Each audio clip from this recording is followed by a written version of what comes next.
제국에서 가장 화려하다고 칭송받는 황궁의 연회장은 오늘따라 유난히 차가운 기운을 뿜어내고 있었다. 천장에 매달린 거대한 크리스털 샹들리에는 수천 개의 촛불을 반사하며 눈부신 빛을 쏟아냈지만 그 아래 모여있는 귀족들의 눈동자에는 탐욕과 계산만이 가득했다. 엘라라 폰 블로아는 샴페인 잔을 쥔 채 홀의 구석진 곳 기둥에 기대어 그 광경을 조용히 응시했다.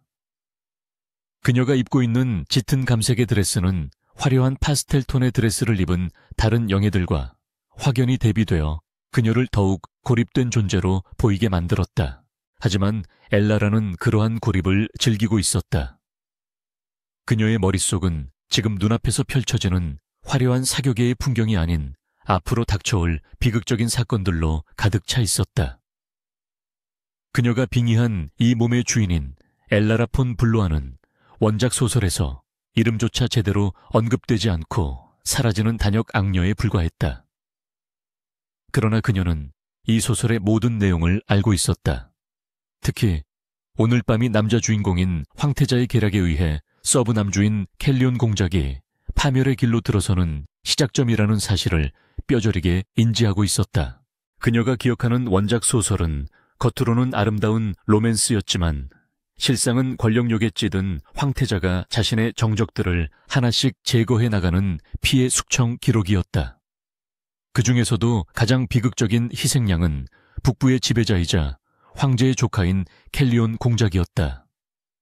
그는 여주인공을 짝사랑하다가 황태자의 질투와 모함으로 인해 반역자로 몰려 처형당하는 운명을 지니고 있었다.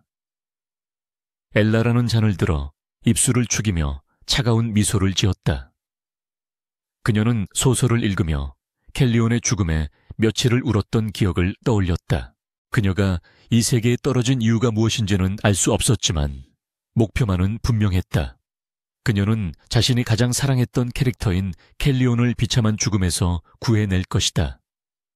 그것이 설사 신이 정해놓은 운명을 거스르는 일이라 할지라도 그녀는 기꺼이 그 길을 걸을 준비가 되어 있었다. 엘라라는 날카로운 눈빛으로 연회장 입구를 주시했다. 잠시 후 웅성거리는 소리와 함께 육중한 문이 열리고 차가운 바람을 몰고 온 한 남자가 모습을 드러냈다. 칠흑같이 검은 제복을 입은 켈리온 공작의 등장은 연회장의 공기를 순식간에 바꾸어 놓았다. 그의 어깨에 걸친 붉은 망토는 마치 전장에서 흘린 피를 연상케 했고 단정하게 빗어넘긴 흑발 아래로 드러난 창백한 얼굴은 비현실적으로 아름다웠다. 무엇보다 사람들의 시선을 사로잡은 것은 그의 눈동자였다.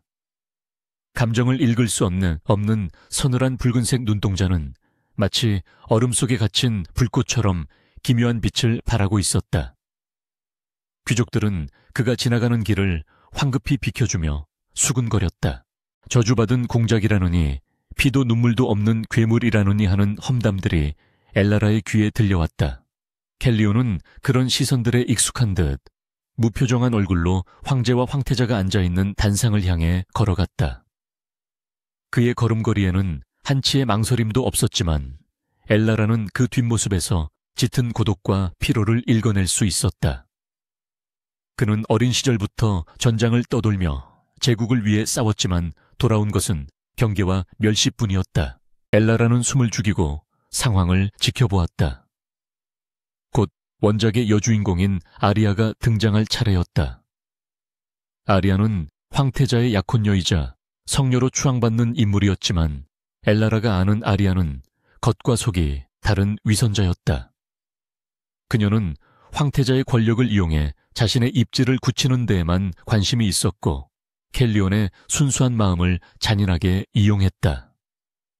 예상대로 화사한 분홍색 드레스를 입은 아리아가 시녀들의 호의를 받으며 연회장에 들어섰다. 아리아의 등장은 켈리온의 시선을 붙잡았다. 원작의 묘사대로라면 켈리온은 지금쯤 아리아를 보며 애틋한 감정을 느껴야 했다. 하지만 엘라라가 관찰한 바에 따르면 켈리온의 표정은 애틋함보다는 무관심에 가까웠다. 이는 원작과 미묘하게 다른 부분이었지만 엘라라는 깊이 생각할 겨를이 없었다. 곧 황태자가 사주한 사건이 벌어질 것이기 때문이었다. 황태자는 오늘 아리아를 이용해 켈리온을 성추행범으로 몰아세워 그의 명예를 바닥으로 떨어뜨릴 계획이었다. 사건은 순식간에 벌어졌다. 아리아가 켈리온에게 인사를 건네기 위해 다가갔을 때였다.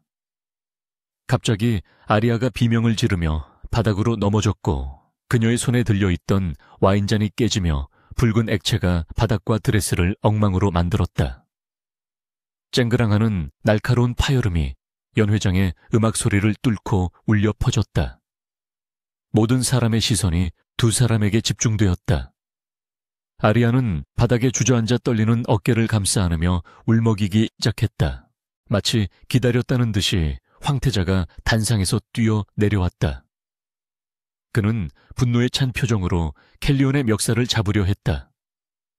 황태자의 고함 소리가 연회장을 뒤흔들었다. 감히 짐의 약혼녀에게 무슨 짓이냐고 윽박지르는 그의 목소리는 정의로움으로 포장되어 있었지만 그 이면에는 경쟁자를 제거하려는 비열한 계산이 깔려 있었다. 켈리온은 당황한 기색도 없이 그저 차갑게 내려다볼 뿐이었다. 그는 변명조차 하지 않았다. 변명해봤자 아무도 믿어주지 않을 것을 알고 있기 때문이었다. 바로 그때였다. 구경꾼들 사이를 헤치고 한 여인이 당당하게 걸어 나왔다. 엘라라였다. 그녀는 우아하면서도 절도 있는 동작으로 황태자와 켈리온 사이를 가로막았다. 갑작스러운 그녀의 등장에 황태자는 멈칫하며 인상을 찌푸렸다. 엘라라는 황태자에게 정중하게 고개를 숙여 예를 표했지만 그녀의 눈빛만은 결코 굽히지 않았다. 그녀의 목소리는 높지 않았지만 명료하고 또렷하게 연회장에 울려 퍼졌다. 엘라라는 침착하게 입을 열었다. 전하 잠시 진정하시고 상황을 직시해 주시길 바랍니다. 그녀의 말에 황태자는 어이없다는 듯 코웃음을 쳤다. 지금 내가 본 것을 부정하려는 것이냐는 황태자의 질문에 엘라라는 고개를 가로저었다. 그녀는 바닥에 흩뿌려진 와인 자국과 아리아가 넘어진 위치를 손으로 가리켰다. 그리고 논리정연하게 증거들을 나열하기 시작했다. 그녀의 설명은 치밀하고 반박할 수 없을 만큼 정확했다. 그녀는 와인이 튀어있는 방향을 지적했다. 만약 공자께서 연계를 밀치셨다면 와인은 전방으로 쏟아졌어야 합니다. 하지만 보시다시피 와인은 영예의 등 뒤쪽으로 흩뿌려져 있습니다. 이는 영예께서 스스로 균형을 잃고 뒤로 넘어지면서 잔을 놓쳤다는 명백한 증거입니다. 또한 공장님의 장갑을 보십시오. 만약 신체 접촉이 있었다면 파우더나 향수 냄새가 배었을 것입니다. 엘라라의 날카로운 지적에 귀족들은 웅성거리지 시작했다. 황태자의 얼굴이 불그락푸르락해졌다. 그는 엘라라의 말이 사실임을 직감했지만 자존심 때문에 쉽사리 물러설 수 없었다. 그는 억지를 부리며 엘라라를 압박하려 했다. 네가 감히 황태자인 나를 가르치려 드느냐는 위협적인 말에도 엘라라는 눈 하나 깜짝하지 않았다. 오히려 그녀는 더욱 당당하게 고개를 들고 황태자의 눈을 똑바로 응시했다. 그녀의 태도에는 범접할 수 없는 기품과 카리스마가 서려 있었다. 엘라라는 결정적인 한 방을 날렸다. 전하 공장님은 제국의 영웅이십니다. 확실하지 않은 정황만으로 영웅의 명예를 훼손하는 것은 황실의 체면에도 득이 되지 않을 것입니다. 만약 제 말이 틀렸다면 제가 그에 상응하는 처벌을 받겠습니다. 하지만 만약 제 말이 사실이라면 전하께서는 무고한 충신을 핍박한 오명을 쓰시게 될 것입니다. 그녀의 말은 전곡을 찔렀다. 주변의 여론이 서서히 켈리온 쪽으로 기울고 있었다. 결국 황태자는 입술을 깨물며 뒤로 물러날 수밖에 없었다. 그는 아리아를 부축해 일으키며 나중에 두고 보자라는 눈빛을 엘라라에게 보냈다. 하지만 엘라라는 그 시선을 가볍게 무시했다. 황태자와 아리아가 자리를 뜨자 팽팽했던 긴장감이 풀리며 연회장은 다시 소란스러워졌다. 하지만 이전과는 달리 사람들의 시선은 켈리온이 아닌 엘라라에게 쏠려 있었다. 무명의 영예가 황태자를 말로 제압했다는 사실은 내일 아침이면 사교계에 톱니바퀴를 뒤흔들 뉴스였다. 엘라라는 천천히 몸을 돌려 켈리온을 마주보았다. 가까이서 본 그는 생각보다 훨씬 더 거대하고 위압적이었다. 하지만 그의 붉은 눈동자 속에는 혼란스러움과 호기심이 뒤섞여 있었다. 그는 태어나서 처음으로 누군가가 자신을 위해 권력자와 맞서는 모습을 목격한 것이었다. 그것도 아무런 대가 없이 오로지 자신의 명예를 지키기 위해서 말이다. 켈리온은 낮은 목소리로 엘라라에게 물었다. 그대는 누구인가? 엘라라는 치맛자락을 살짝 들어 올리며 우아하게 인사를 했다. 엘라라 폰 블루아라고 합니다, 공장님. 그녀의 대답에 켈리온은 미간을 좁히며 의아해했다. 그는 블루아 가문에 대해 들어본 적이 없었다. 왜 나를 도와준 거지? 그의 질문은 지극히 현실적이었다. 이 바닥에서 이유 없는 호의란 존재하지 않기 때문이었다. 엘라라는 잠시 고민하다가 여튼 미소를 지으며 대답했다. 그저 빚을 지기 싫어하는 성격이라서요. 공장님께서 과거 북부전선에서 제 아버지를 구해주신 적이 있다는 이야기를 들었습니다. 물론 이것은 엘라라가 지어낸 거짓말이었다. 블루아 남작은 전장 근처에도 가본 적이 없는 사람이었다. 하지만 켈리온이 수많은 병사를 구했기에 일일이 기억하지 못할 것을 이용한 영리한 답변이었다. 켈리온은 의심스러운 눈초리를 거두지 않았지만 더 이상 캐묻지는 않았다. 그때 연회장의 오케스트라가 다시 연주를 시작했다. 왈츠의 선율이 흐르자 분위기는 어색하게나마 다시 활기를 띠기 시작했다. 켈리온은 잠시 망설이다가 엘라라에게 손을 내밀었다. 보답을 하고 싶군. 춤을 청해도 되겠소. 엘라라는 깜짝 놀랐다. 원작에서 켈리온은 평생 여주인공 외에는 누구와도 춤을 추지 않았기 때문이었다. 이것은 명백한 변화였다.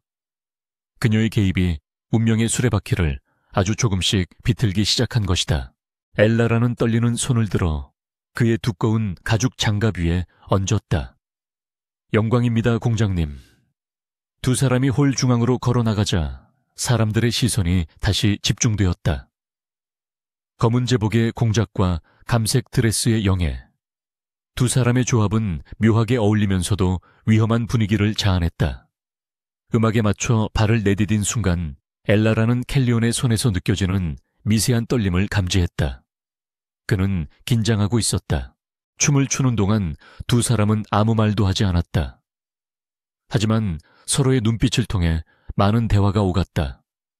켈리온은 엘라라를 탐색하듯 집요하게 쳐다보았고 엘라라는 그 시선을 피하지 않고 당당하게 받아쳤다. 그녀는 알고 있었다. 오늘 밤의 이 춤이 두 사람을 묶어주는 족쇄이자 계약의 시작이 될 것임을. 그리고 동시에 이것은 황태자와의 전쟁을 선포하는 신호탄이기도 했다. 음악이 고조되면서 켈리온의 리드가 조금 더 강해졌다. 그는 엘라라의 허리를 단단히 받치며 귓가에 속삭였다. 당신의 그 용기가 만용이 아니길 바라오, 영예. 황태자는 뒤끝이 아주 긴 사람이거든. 그것은 경고이자 걱정이 담긴 말이었다. 엘라라는 살며시 웃으며 대답했다. 걱정해 주셔서 감사합니다, 공장님. 하지만 전 이미 각오하고 있습니다. 그녀의 대답에 켈리온의 눈동자가 이채를 띄었다. 그는 이 여자가 단순한 귀족 영예가 아님을 직감했다. 그녀에게서는 전장에서 십수년을 구른 베테랑 군인에게서나 느낄 법한 냉철함과 기백이 느껴졌다. 음악이 끝나고 두 사람이 인사를 나누며 물러날 때까지 연 회장의 시선은 그들에게서 떨어질 줄 몰랐다. 엘라라는 켈리온의 손을 놓으며 마음속으로 다짐했다. 이제 시작일 뿐이라고. 연회가 끝나갈 무렵 엘라라는 테라스로 나가 차가운 밤 공기를 들이마셨다. 심장이 터질 듯이 뛰고 있었다. 그녀는 오늘 밤 자신의 행동이 가져올 파장을 계산해 보았다. 황태자는 반드시 보복을 해올 것이다. 가문의 사업을 방해하거나 사교계에서 그녀를 매장하려 들 것이다. 하지만 두렵지 않았다. 오히려 피가 끓어오르는 듯한 흥분이 느껴졌다. 그녀는 난간을 꽉 움켜쥐었다. 그때 뒤에서 인기척이 느껴졌다. 돌아보지 않아도 누구인지 알 수 있었다. 켈리온이었다. 그는 연회장을 떠나지 않고 그녀를 따라온 것이었다. 할 말이 남으셨나요, 공장님? 엘라라가 묻자 켈리온은 어둠 속에서 천천히 걸어 나왔다. 달빛이 그의 얼굴을 비추자 창백한 피부가 더욱 도드라져 보였다. 그는 품에서 작은 단검을 꺼내 엘라라에게 건넸다. 이게 뭐죠? 엘라라가 묻자 켈리온은 무심하게 대답했다. 호신용이요. 황태자의 수하들이 당신을 노릴 수도 있으니까.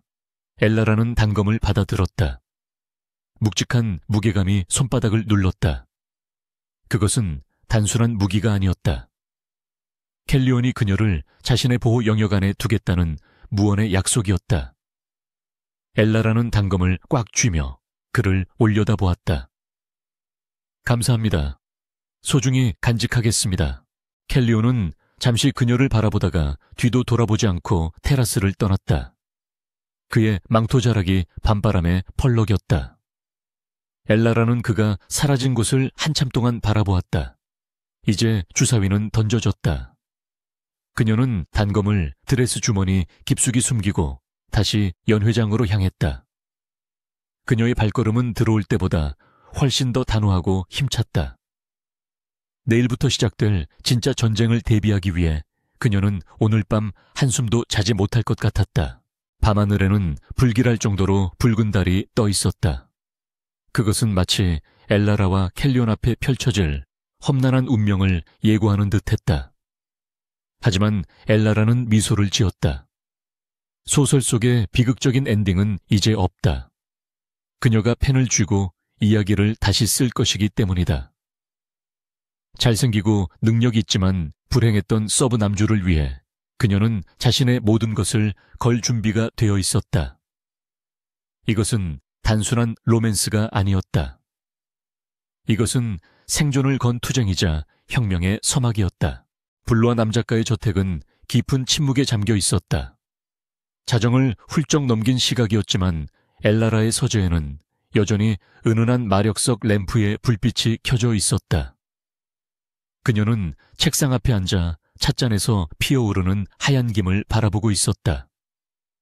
찻잔 속에는 보라색 꼬집을 우려낸 차가 담겨 있었는데 그것은 일반적인 차십이 아니라 북부의 만년설 아래에서만 자란다는 희귀 약초인 설월화였다.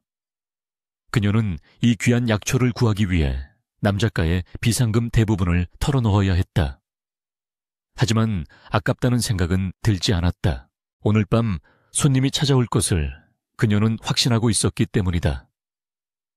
창문 밖에서 들려오던 풀벌레 소리가 일순간 뚝 그쳤다. 엘라라는 찻잔을 내려놓고 천천히 창가 쪽으로 고개를 돌렸다. 닫혀 있던 창문이 소리 없이 열리더니 밤바람과 함께 검은 그림자가 서재 안으로 스며들었다. 예고도 인기척도 없는 침입이었지만 엘라라는 전혀 놀란 기색을 보이지 않았다. 오히려 기다렸다는 듯이 맞은편의 빈 의자를 손짓으로 가리켰다. 어둠 속에서 걸어 나온 인물은 예상대로 켈리온 공작이었다. 연회장에서 보았던 정복 차림 그대로였지만 그에게서 뿜어져 나오는 분위기는 훨씬 더 날카롭고 위험했다. 그의 붉은 눈동자는 마치 사냥감을 노리는 맹수처럼 엘라라를 응시하고 있었다.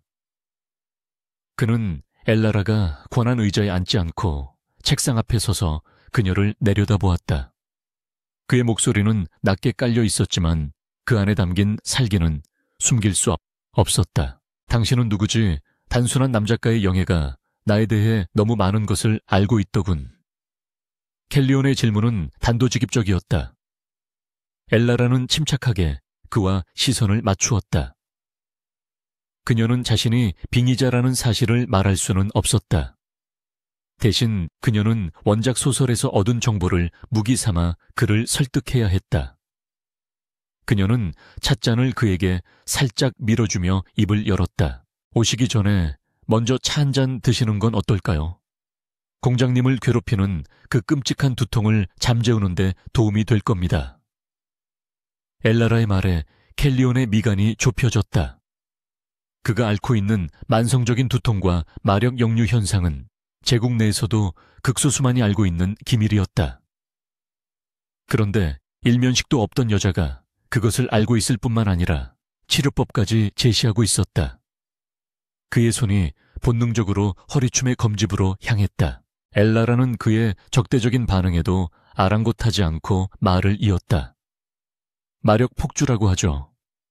공장님의 혈관을 타고 흐르는 방대한 마력이 육체를 갉아먹는 저주. 매일 밤 불타는 듯한 고통 때문에 잠 못 이루신다는 걸 알고 있습니다. 그녀의 목소리는 차분했지만 내용은 켈리온의 가장 깊은 비밀을 찌르고 있었다. 켈리온은 검을 뽑지 않았지만 서재 안의 공기는 그의 마력으로 인해 무겁게 가라앉았다. 어디서 그 정보를 입수했나? 황태자가 보낸 첩자인가?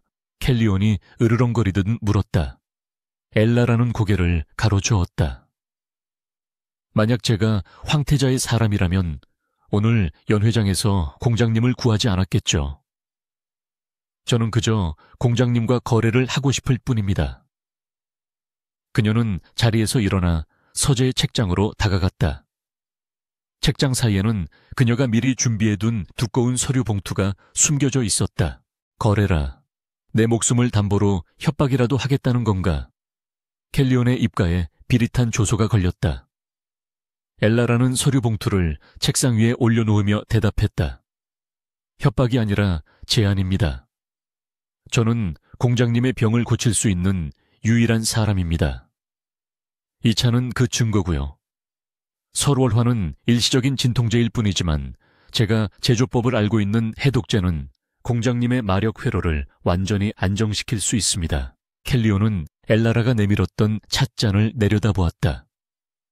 보라색 액체에서는 묘하게 마음을 편안하게 만드는 향기가 나고 있었다.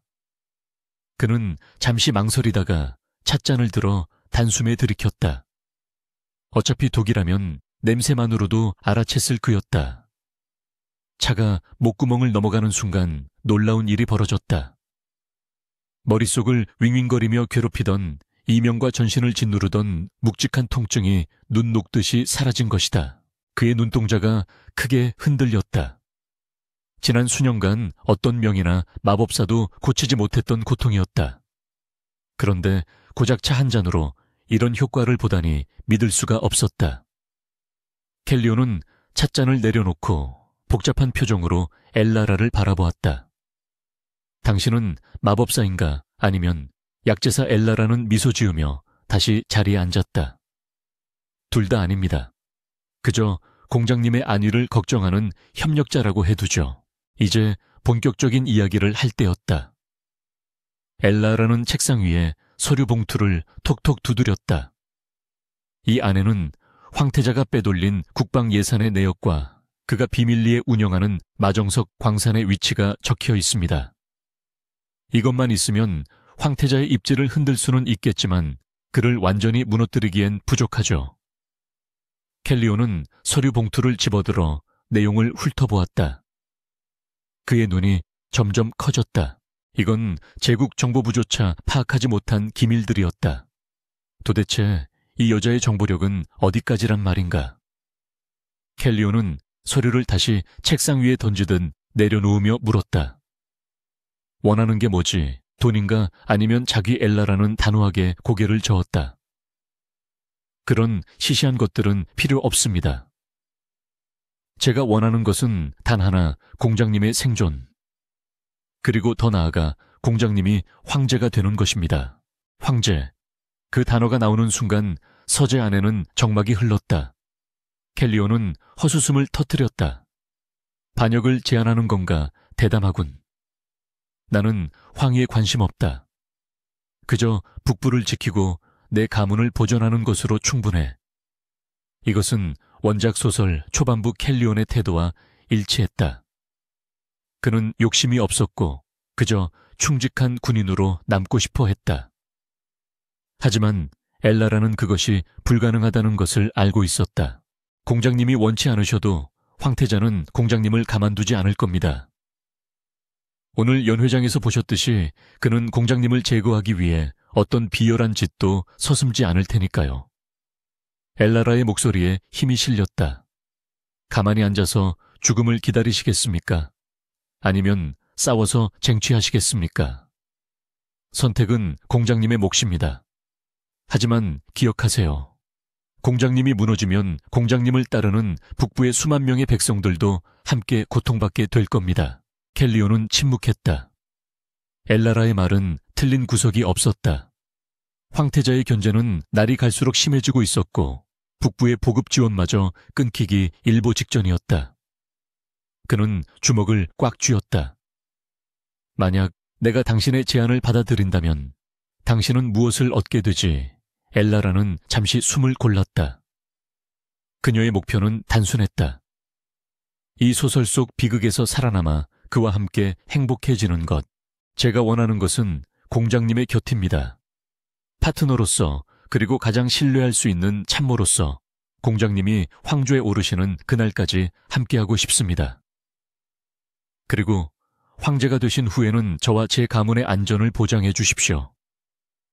엘라라의 눈빛은 흔들림이 없었다. 켈리오는 그녀의 눈 깊은 곳에서 타오르는 열망과 진심을 읽을 수 있었다. 그녀는 단순히 자신의 안위를 위해 그를 이용하려는 것이 아니었다. 좋다. 켈리온이 마침내 입을 열었다. 그의 목소리에는 더 이상 망설임이 없었다. 그대의 능력을 증명해봐라. 만약 그대가 내 고통을 완전히 치료하고 황태자를 끌어내릴 계책을 내놓는다면 기꺼이 그대의 손을 잡겠다. 하지만 명심해라. 배신은 용서치 않는다. 내 검은 적에게는 자비가 없으니까. 엘라라는 안도의 한숨을 내쉬었다. 첫 번째 관문을 통과한 것이다. 그럼 계약이 성립된 것으로 알겠습니다. 엘라라는 서랍에서 미리 준비해둔 계약서를 꺼냈다. 마법으로 봉인된 양피지 계약서였다. 여기에 서명해 주십시오. 이것은 우리 동맹의 증표이자 서로를 배신하지 않겠다는 맹세입니다. 켈리오는 계약서의 내용을 꼼꼼히 읽어보았다. 불공정하거나 함정이 있는 조항은 없었다. 그는 펜을 들어 망설임 없이 서명했다.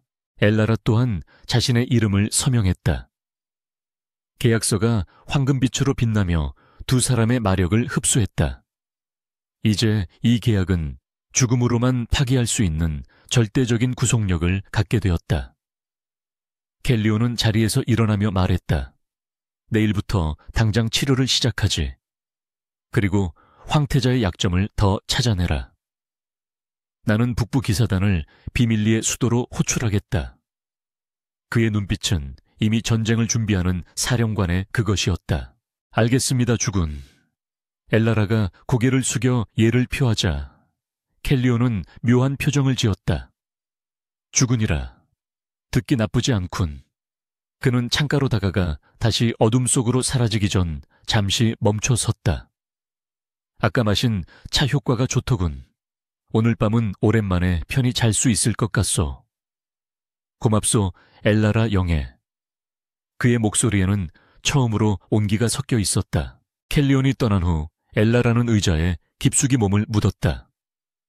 긴장이 풀리자 온몸에 힘이 빠져나갔다. 등 뒤는 식은땀으로 젖어 있었다. 북부의 괴물이라 불리는 남자와 독대하는 것은 생각보다 훨씬 더 큰 담력을 요구하는 일이었다. 하지만 그녀는 해냈다. 원작의 흐름을 완전히 비틀어버린 것이다. 이제 켈리오는 죽음을 기다리는 비련의 서브 남주가 아니라 제국을 집어삼킬 야망을 품은 포식자가 되었다. 엘라라는 책상 위에 놓인 빈 찻잔을 어루만졌다. 이제부터가 진짜 시작이었다. 황태자는 곧 불로와 가문을 압박해 올 것이고 그녀는 그것을 역이용할 준비를 해야 했다. 그녀는 머릿속으로 다음 계획을 구상했다. 황태자의 자금줄을 끊고 그 돈을 켈리온의 군자금으로 돌리는 작전. 일명 황금의 몰락 작전이었다. 그녀는 입가에 옅은 미소를 띄었다. 다음 날 아침 제국 수도에는 충격적인 소문이 돌기 시작했다. 황태자가 즐겨 찾는 고급 사교 클럽이 불법 도박과 마약 유통 혐의로 경비대의 급습을 받았다는 소식이었다. 물론 그 배후에는 엘라라가 밤새 작성하여 익명으로 뿌린 제보 편지가 있었다. 엘라라는 아침 식사를 하며 신문을 펼쳐들었다. 한 면을 장식한 황태자 측근들의 체포 기사를 보며 그녀는 만족스럽게 빵을 한 입 베어 물었다. 하지만 황태자 역시 가만히 당하고만 있을 위인은 아니었다. 오후가 되자 불로아 남작가의 저택으로 황궁의 시종무관들이 들이닥쳤다. 그들은 세무조사를 명목으로 저택을 수색하겠다는 영장을 들고 있었다. 엘라라의 아버지인 불로아 남작은 사색이 되어 벌벌 떨었지만 엘라라는 차분하게 그들을 맞이했다. 올 것이 왔구나. 그녀는 시녀에게 눈짓을 보냈다. 미리 준비해둔 장부들은 이미 안전한 곳으로 빼돌린 상태였다. 시종무관들이 찾을 수 있는 것은 황태자의 비리에 연루된 귀족들의 명단이 적힌 가짜 장부뿐이었다. 엘라라는 이 가짜 장부가 황태자의 의심을 다른 곳으로 돌리는 미끼가 될 것임을 확신했다. 그녀는 당황한 척 연기를 하며 시종무관들에게 항의했지만 속으로는 쾌재를 부르고 있었다. 소란스러운 거실 한쪽에서 엘라라는 창밖을 바라보았다. 저 멀리 황궁의 첨탑이 보였다. 저곳에 앉아있는 황태자는 지금쯤 분노에 차 있을 것이다. 자신이 건드린 것이 단순한 벌집이 아니라 굶주린 늑대의 굴이라는 것을 그는 아직 모르고 있었다. 엘라라의 눈빛이 차갑게 빛났다. 이제부터 당신이 가진 모든 것을 하나씩 빼앗아 주지. 권력도 명예도 그리고 당신이 그토록 집착하는 여주인공까지도.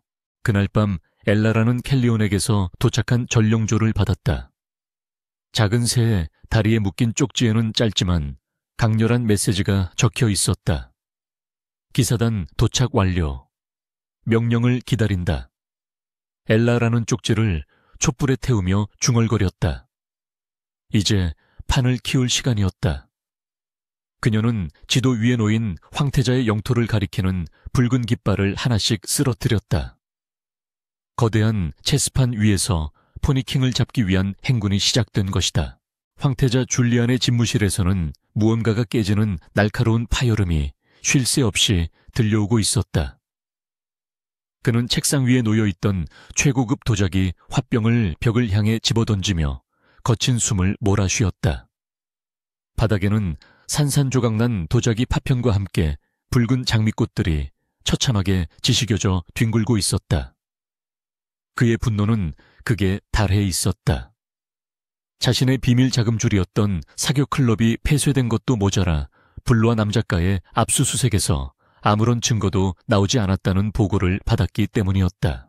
오히려 불로아 남작가의 저택에서 발견된 장부에는 황태자파 귀족들이 연루된 탈세 정황이 교묘하게 암시되어 있었다. 이것은 명백한 함정이었다. 줄리아는 떨리는 손으로 머리카락을 쓸어 넘기며 이를 갈았다. 감히 이름도 없는 하급 귀족 계집이 나를 능욕해. 그는 엘라라의 차분하고 오만했던 눈빛을 떠올리며 치를 떨었다. 그는 당장이라도 그녀를 끌고 와 무릎 꿇리고 싶었지만 지금은 섣불리 움직일 수 없는 상황이었다. 그때 그림자 속에서 그의 최측근인 마법사 베르딘의 모습을 드러냈다. 그는 음침한 목소리로 줄리안에게 조언했다. 저나 지금 직접적으로 불로아 영예를 건드리는 것은 위험합니다. 여론이 그들에게 우호적입니다. 대신 그들의 숨통을 조이는 방법은 얼마든지 있습니다. 불로아 가문은 주로 직물무역으로 부를 축적하고 있습니다. 만약 무역로가 막힌다면 그들은 제 발로 기어와 살려달라고 빌게 될 것입니다. 줄리안의 입가에 비열한 미소가 번졌다. 그거 좋은 생각이군. 당장 관세청에 압력을 넣어 불루아 상단의 모든 물품을 항구에 묶어두라고 해라. 그리고 제국의 모든 귀족들에게 불루아 가문과의 거래를 끊으라고 명령해. 내 명령을 어기는 자는 반역으로 간주하겠다고 전해라. 그는 자신이 가진 권력을 이용해 한 가문을 경제적으로 말살시키기로 결정했다. 그것이 그가 할 수 있는 가장 잔인하고 확실한 복수라고 믿었다. 며칠 후 불루아 남작가의 상황은 급격히 악화되었다. 항구에 묶인 물건들은 썩어가고 있었고 거래처들은 잇따라 계약 파기를 통보해왔다. 저택의 고용인들 사이에서도 불안감이 감돌았고 엘라라의 아버지는 빚쟁이들의 독촉에 시달리며 알아누웠다. 하지만 정작 이 사태의 원인인 엘라라는 평온하기 그지없었다. 그녀는 자신의 방에서 지도를 펼쳐놓고 무언가를 열심히 계산하고 있었다. 그녀는 이미 황태자가 경제 제재를 가해올 것을 예측하고 있었던 것이다. 그날 밤 엘라라는 비밀 통로를 통해 켈리온의 은신처를 찾았다. 수도 외곽의 허름한 창고로 위장된 그곳은 사실 켈리온이 운영하는 정보조직의 본부였다. 켈리온은 지도를 보고 있는 엘라라를 맞이하며 걱정스러운 표정을 지었다. 가문의 상황이 좋지 않다고 들었소. 내가 자금을 지원해 줄 수 있어. 북부의 예산은 아직 넉넉하오. 그는 진심으로 그녀를 돕고 싶어 했다. 하지만 엘라라는 고개를 저으며 거절했다. 아니요, 공장님. 이건 황태자가 파놓은 함정이 아니라 제가 그를 끌어들이기 위해 만든 판입니다. 그녀는 지도 위에 한 지점을 손가락으로 가리켰다. 이곳은 제국 서부의 황무지입니다. 황태자는 지금 불루아 가문을 죽이는데 혈안이 되어 있어서 정작 중요한 이곳의 개발권을 놓치고 있습니다. 엘라라의 눈이 반짝였다. 그녀는 황태자의 시선을 자신의 가문에 묶어두고 뒤로는 더 큰 이익을 챙길 계획이었다. 서부 황무지 지하에는 아직 발견되지 않은 거대한 마정석 광맥이 흐르고 있었다. 원작 소설에서는 황태자가 우연히 이것을 발견하여 막대한 부를 얻게 되지만 지금은 상황이 달랐다. 엘라라는 켈리온에게 제안했다. 공장님 명의가 아닌 유령 회사를 통해 이 황무지의 소유권을 사들이세요. 지금은 쓸모없는 땅이라 헐값에 나와 있습니다. 황태자가 제 가문을 공격하는 동안 우리는 제국의 에너지 시장을 장악하는 겁니다. 켈리온은 엘라라의 대담한 계획에 혀를 내둘렀다. 그녀는 위기를 기회로 바꾸는 천부적인 재능을 가지고 있었다. 당신의 머릿속에는 도대체 무엇이 들어있는 거지? 켈리온이 감탄하며 묻자 엘라라는 장난스럽게 웃었다. 공장님을 황제로 만들 설계도가 들어있죠. 두 사람은 마주보며 미소 지었다. 어느새 두 사람 사이에는 단순한 계약 관계를 넘어선 깊은 신뢰가 싹트고 있었다. 작전은 신속하게 진행되었다. 켈리온은 엘라라의 조언대로 제3자를 내세워 서부 황무지를 매입하기 시작했다. 황태자와 그의 측근들은 불루아 가문이 파산 직전이라는 소식에 샴페인을 터뜨리느라 이 수상한 거래를 전혀 눈치채지 못했다. 그들은 엘라라가 곧 무릎을 꿇고 용서를 빌러 올 것이라 확신하며 자만심에 빠져 있었다. 하지만 그것은 파멸로 가는 지름길이었다. 일주일 뒤 황실 주최에 대규모 경매 행사가 열렸다. 이 자리에는 제국의 주요 귀족들과 상인들이 모두 모였다. 황태자 줄리아는 의기양양한 표정으로 가장 높은 자리에 앉아 있었다. 그는 오늘 경매에 나온 불루아 가문의 압류 물품들을 헐값에 사들여 그들에게 마지막 굴욕을 안겨줄 생각이었다. 엘라라 역시 그 자리에 참석했다. 그녀는 초라한 드레스를 입고 있었지만 기죽지 않은 당당한 태도를 유지했다. 경매가 시작되고 불루아 가문의 직물 공장 소유권이 매물로 나왔다. 황태자의 눈짓을 받은 귀족들이 입찰에 참여하며 가격을 깎아내리기 시작했다. 엘라라는 주먹을 꽉 쥐고 분한 듯한 표정을 연기했다. 그녀의 연기에 속은 황태자는 더욱 신이 나서 가격을 후려쳤다. 결국 공장은 터무니없는 헐값에 황태자의 측근에게 낙찰되었다. 줄리아는 엘라라를 비웃으며 승리의 잔을 들었다. 하지만 진짜 승부는 그 다음이었다. 경매의 마지막 물품으로 서부 황무지의 채굴권이 등장했다. 사회자는 이 땅이 아무런 가치가 없는 불모지라고 소개했다. 사람들은 아무도 관심을 보이지 않았다. 그때 켈리온이 보낸 대리인이 손을 들었다. 그는 적당한 가격을 불렀다. 황태자는 그 땅이 쓰레기라고 생각했기에 신경 쓰지 않았다. 결국 채굴권은 손쉽게 켈리온의 손에 들어갔다. 경매가 끝나고 며칠 뒤 제국은 발칵 뒤집혔다. 서부 황무지에서 전례 없는 고순도의 마정석 광맥이 발견되었다는 소식이 전해진 것이다. 그 가치는 불로와 가문의 직물 공장 따위와는 비교도 안 될 정도로 천문학적이었다. 뒤늦게 이 사실을 안 황태자는 땅을 치며 후회했다. 그는 자신이 헐값에 사들인 직물 공장이 사실은 노후화된 설비와 빚더미뿐인 껍데기라는 사실도 알게 되었다. 엘라라는 미리 핵심 기술과 인력을 빼돌려 새로운 상단을 설립한 상태였다. 황태자가 산 것은 텅 빈 건물뿐이었다. 궁전은 다시 한번 황태자의 고함 소리로 가득 찼다.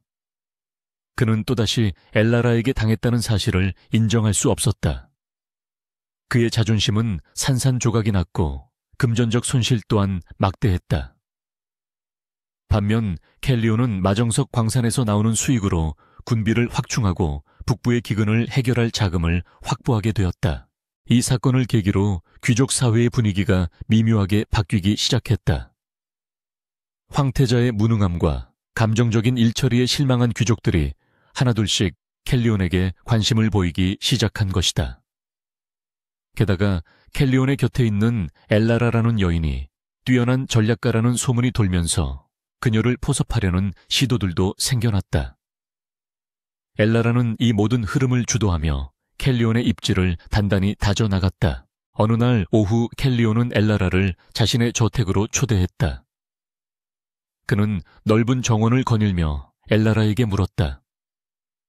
당신은 왜 이렇게까지 나를 돕는 거요? 단순히 황후가 되고 싶어서라고 하기엔 당신이 감수하는 위험이 너무 크오.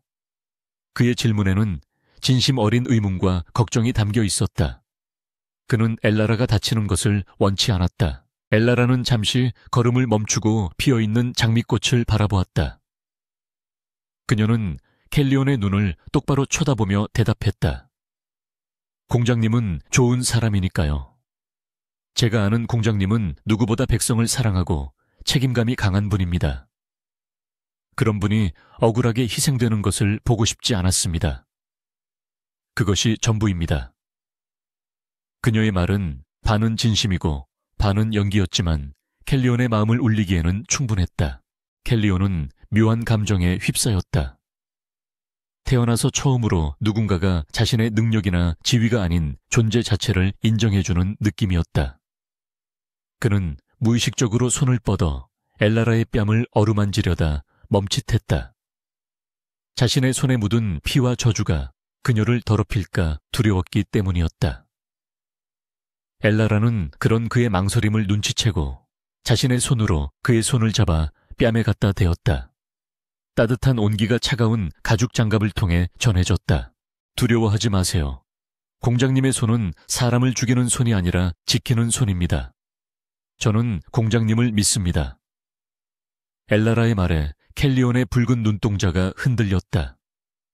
그는 천천히 고개를 끄덕였다. 고맙소 엘라라. 당신의 믿음을 배신하지 않겠소. 내 목숨을 걸고 당신을 지키겠소.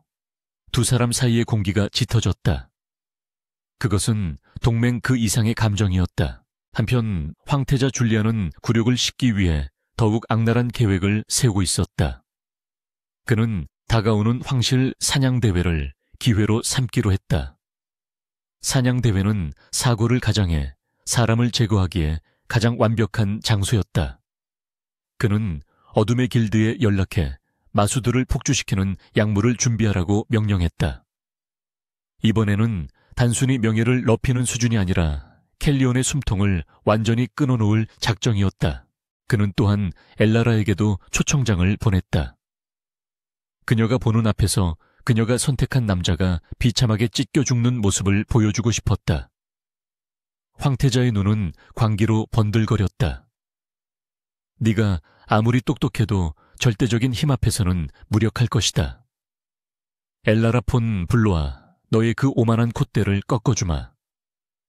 사냥대회가 열리는 숲은 피비린내 나는 음모로 물들어가고 있었다. 엘라라는 황실에서 보내온 화려한 초청장을 받아들었다. 금박으로 장식된 카드는 아름다웠지만 그 안에 담긴 사례는 숨길 수 없었다. 사냥대회, 원작에서 켈리온이 팔을 잃고 불구가 되는 바로 그 사건이었다. 엘라라는 입술을 깨물었다. 올 것이 왔구나. 그녀는 두려움보다는 결의에 찬 눈빛을 했다. 이번에는 절대 그렇게 두지 않을 것이다. 그녀는 즉시 켈리온에게 연락해 작전 회의를 소집했다. 그녀는 황태자가 마술을 이용할 것이라는 점을 경고하고 대비책을 세워야 했다. 하지만 이번 작전은 전략만으로는 부족했다. 실질적인 무력이 필요했다. 엘라라는 자신이 알고 있는 고대 마법진의 지식을 동원하기로 결심했다. 그것은 자신의 생명을 깎아먹을 수도 있는 위험한 마법이었지만 켈리온을 위해서라면 망설일 이유가 없었다. 회의실에 모인 켈리온과 그의 가신들은 엘라라의 예측에 경악했다. 황태자가 그렇게까지 비열한 짓을 할 것이라고는 상상하지 못했기 때문이다. 하지만 엘라라의 정보는 언제나 정확했기에 그들은 긴장하며 대책을 논의했다. 켈리온은 엘라라에게 말했다. 당신은 이번 대회에 참가하지 마시오. 너무 위험하오. 하지만 엘라라는 고개를 저었다. 아니요, 저도 가야 합니다. 제가 곁에 있어야 즉각적인 대응이 가능합니다. 그리고 황태자는 저를 노리고 있을 테니 제가 미끼가 되어야 공장님이 움직이기 편하실 겁니다. 그녀의 단호한 태도에 켈리온은 더 이상 반대할 수 없었다. 대신 그는 자신의 호위기사 중 가장 실력이 뛰어난 자들을 엘라라에게 붙여주었다. 사냥대회 당일 아침 맑은 하늘과는 대조적으로 숲속은 팽팽한 긴장감에 휩싸여 있었다. 귀족들은 화려한 사냥복을 입고 자신의 무용을 뽐낼 생각에 들떠 있었지만 엘라라와 켈리온의 표정은 비장했다. 출발 신호가 울리고 말발굽 소리가 대지를 뒤흔들었다. 엘라라는 말을 달리며 숲의 깊은 곳을 응시했다. 어둠 속에서 붉은 눈을 번득이는 무언가가 그들을 기다리고 있었다. 운명을 건 사냥이 시작된 것이다. 황실 사냥터인 그란델 숲은 겉보기에는 평화롭고 아름다웠다. 거대한 고목들이 뿜어내는 청량한 공기와 나무칩 사이로 부서지는 햇살은 다가올 피비린내, 나는 참극과는 전혀 어울리지 않는 풍경이었다. 엘라라는 말고삐를 꽉 쥐며 주위를 경계했다. 숲의 깊은 곳에서부터 불어오는 바람에는 미세하지만 역겨운 마수의 냄새가 섞여 있었다. 그녀는 이것이 황태자가 준비한 함정의 냄새임을 직감했다. 켈리온은 그녀의 바로 옆에서 말을 달리며 틈만 나면 그녀의 상태를 확인했다. 그의 표정은 딱딱하게 굳어 있었고 손은 언제든 검을 뽑을 수 있도록 검자루 위에 올려져 있었다. 사냥대회가 시작된 지 1시간쯤 지나자 숲의 분위기가 급변했다.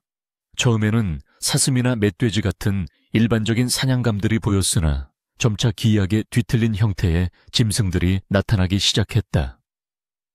눈이 붉게 충혈되고 입가에 거품을 문 늑대들이 귀족들을 공격하기 시작한 것이다. 숲 곳곳에서 비명소리가 터져 나왔다. 황태자가 풀어놓은 약물에 중독된 마수들이었다. 귀족들은 혼비백산하여 도망치기 바빴지만 켈리온은 침착하게 검을 휘두르며 달려드는 늑대들을 베어 넘겼다. 그의 검술은 군더더기 없이 깔끔하고 치명적이었다. 하지만 엘라라는 안심할 수 없었다. 이 정도 수준의 마수들은 서막에 불과했다. 원작에서 켈리온의 팔을 앗아간 것은 평범한 늑대가 아니라 고대 마법으로 개조된 키메라였다. 그녀는 숲의 지형을 머릿속에 그리며 키메라가 나타날 것으로 예상되는 지점을 주시했다. 그때 숲의 안쪽 깊은 골짜기에서 땅이 울리는 듯한 거대한 포효 소리가 들려왔다. 그 소리는 단순한 짐승의 울음소리가 아니라 마치 지옥의 문이 열리는 듯한 공포를 불러일으켰다. 켈리온 역시 그 소리에 말머리를 돌리며 미간을 찌푸렸다. 저쪽이다. 켈리온이 낮게 을조리며 말의 속도를 높였다. 엘라라는 그를 말리고 싶었지만 이미 늦었다는 것을 알았다. 황태자가 설치한 마법 유인 장치가 켈리온을 그곳으로 이끌고 있었다. 엘라라는 이를 악물고 그의 뒤를 쫓았다. 그녀의 품 안에는 어젯밤 밤새워 준비한 마력 증폭석과 방어 주문서가 들어있었다. 이것들이 그녀의 유일한 무기이자 켈리온을 구할 열쇠였다. 숲이 우거진 공터에 도착하자 그들은 믿을 수 없는 광경을 목격했다. 일반 곰의 3배는 좋게 되어 보이는 거대한 괴수가 붉은 안광을 번뜩이며 서 있었다.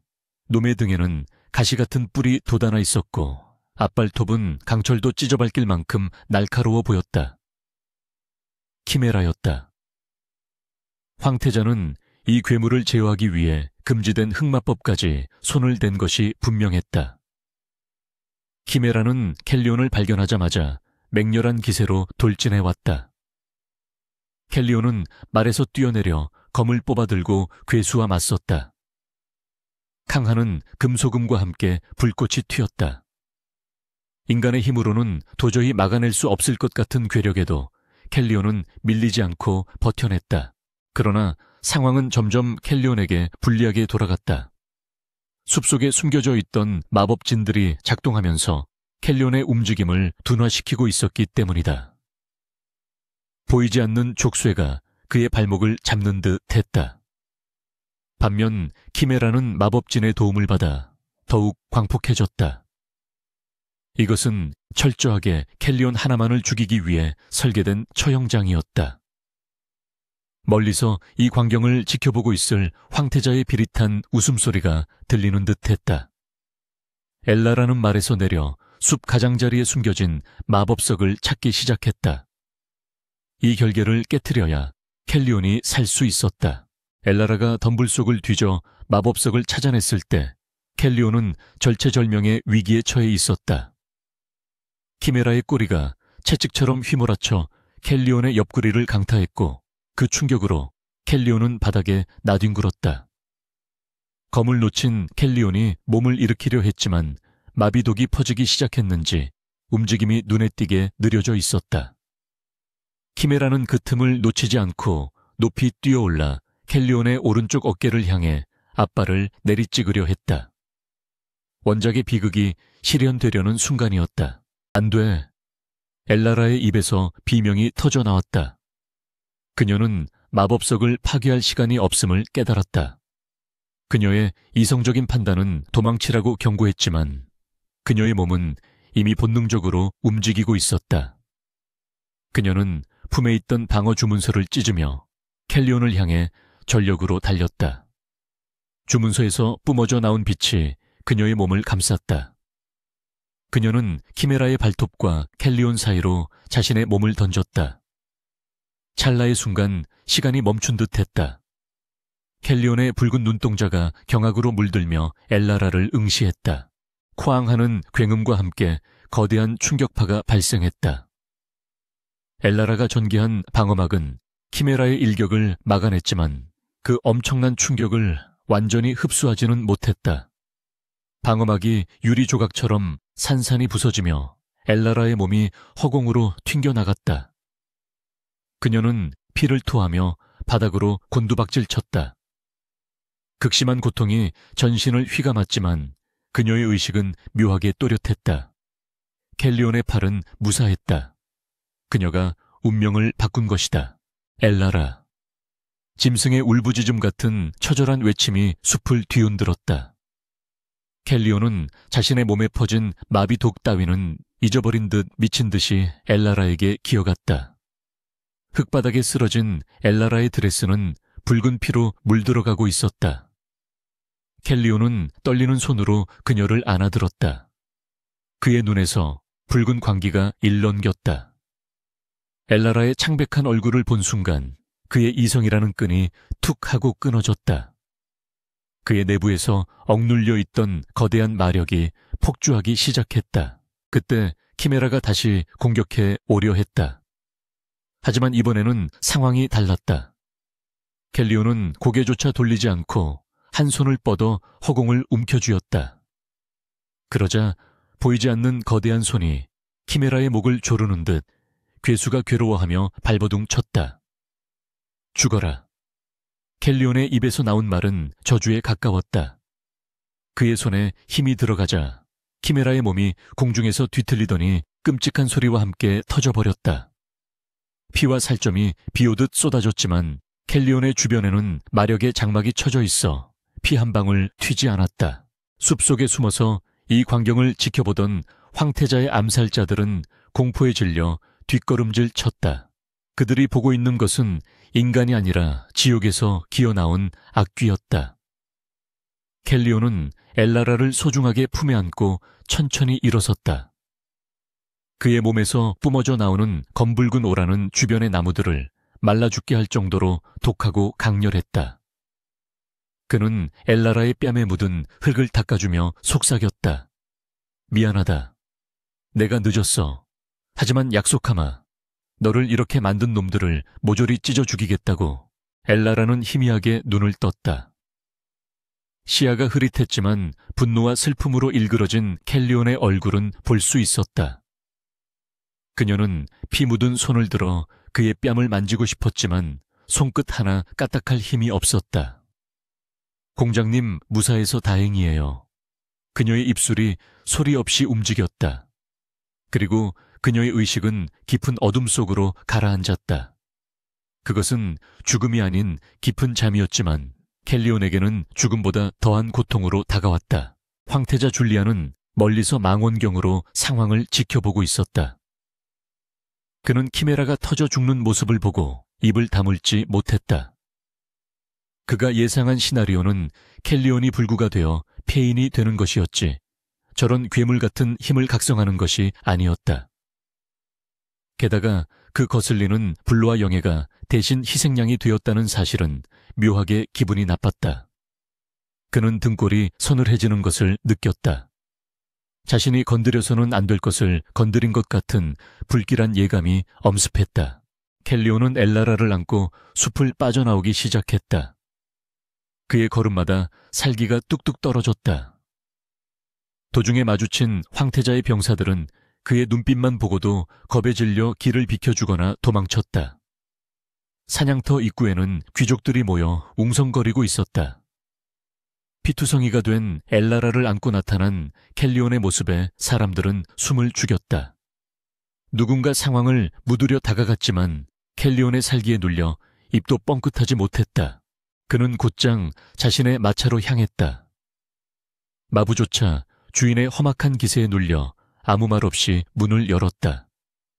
켈리온은 엘라라를 푹신한 의자에 눕히고 자신의 망토를 덮어주었다. 그는 품에서 비상용 통신구를 꺼냈다.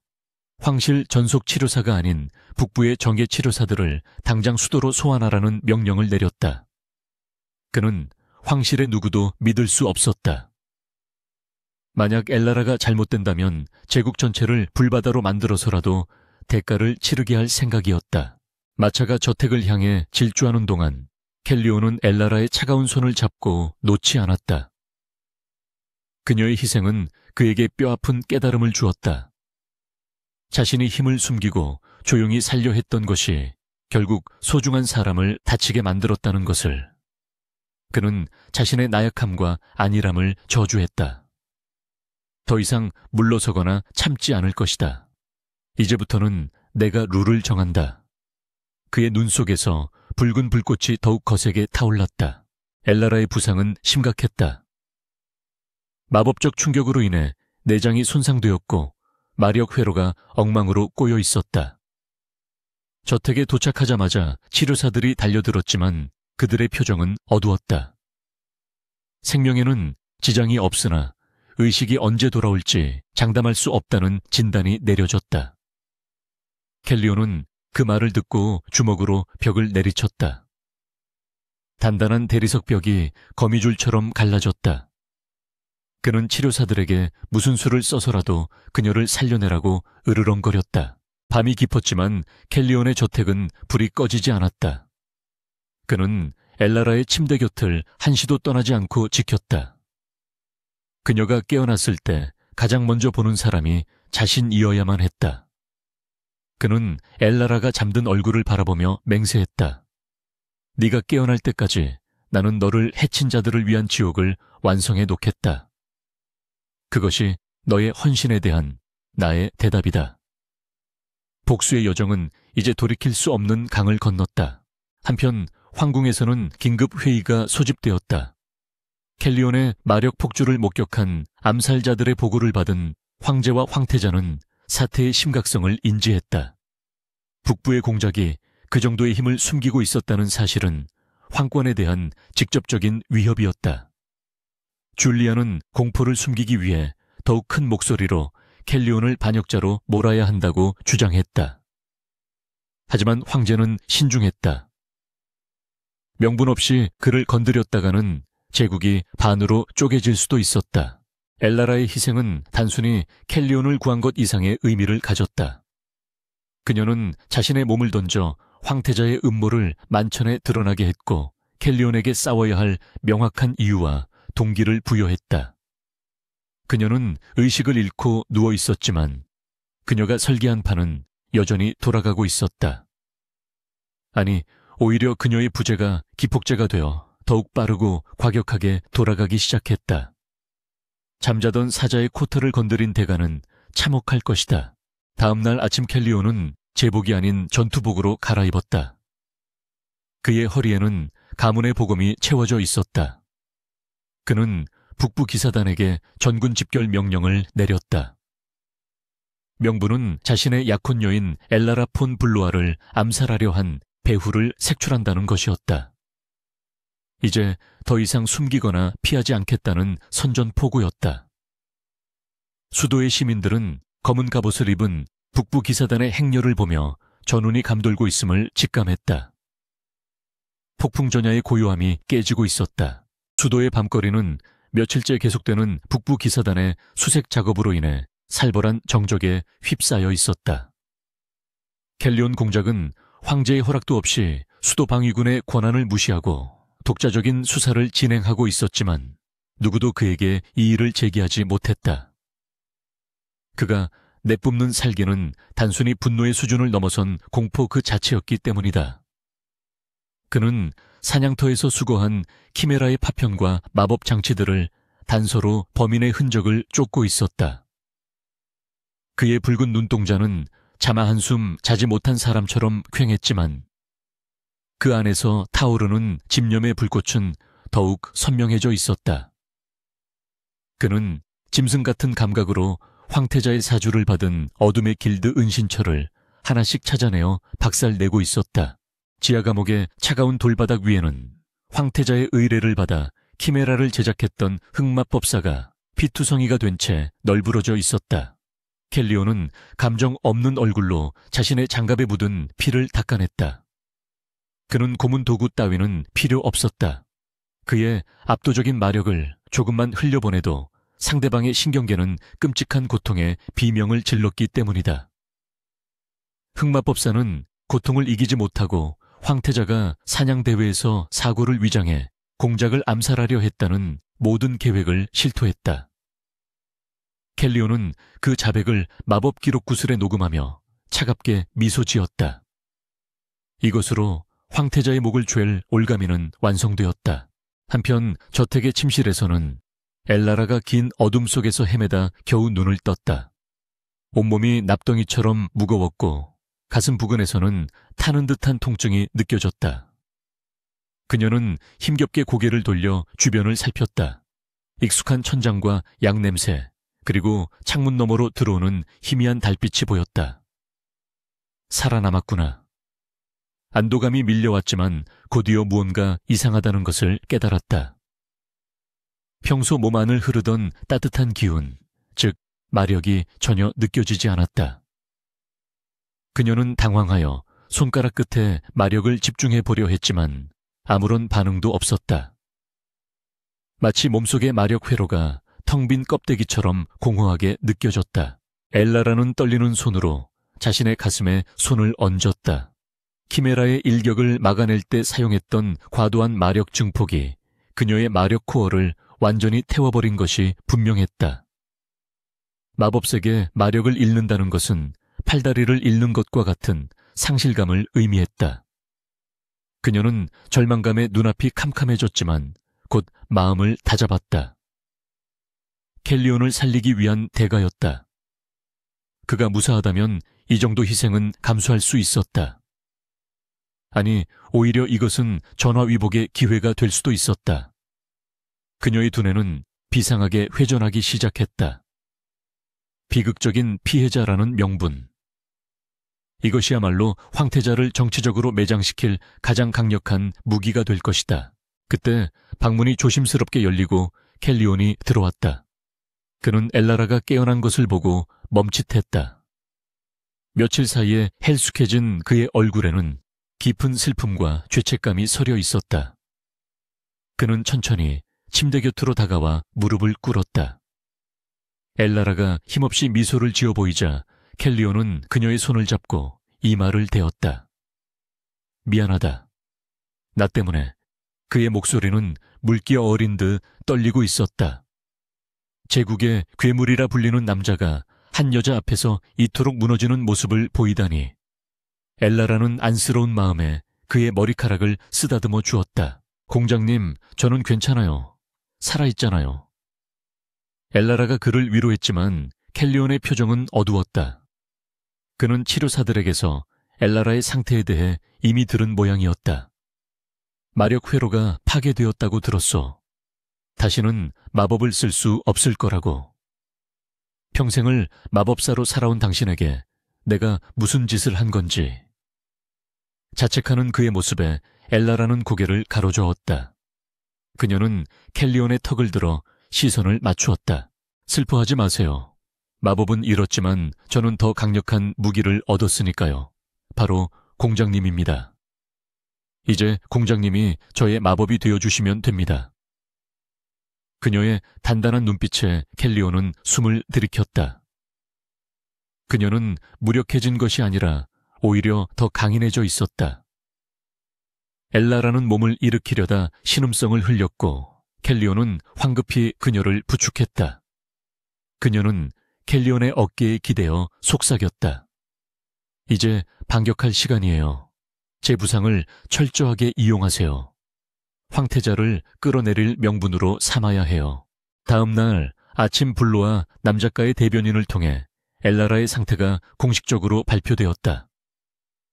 황실 사냥대회에서 정체불명의 마수로부터 약혼자를 구하다가 영구적인 장애를 입었다는 내용은 순식간에 제국 전역으로 퍼져나갔다.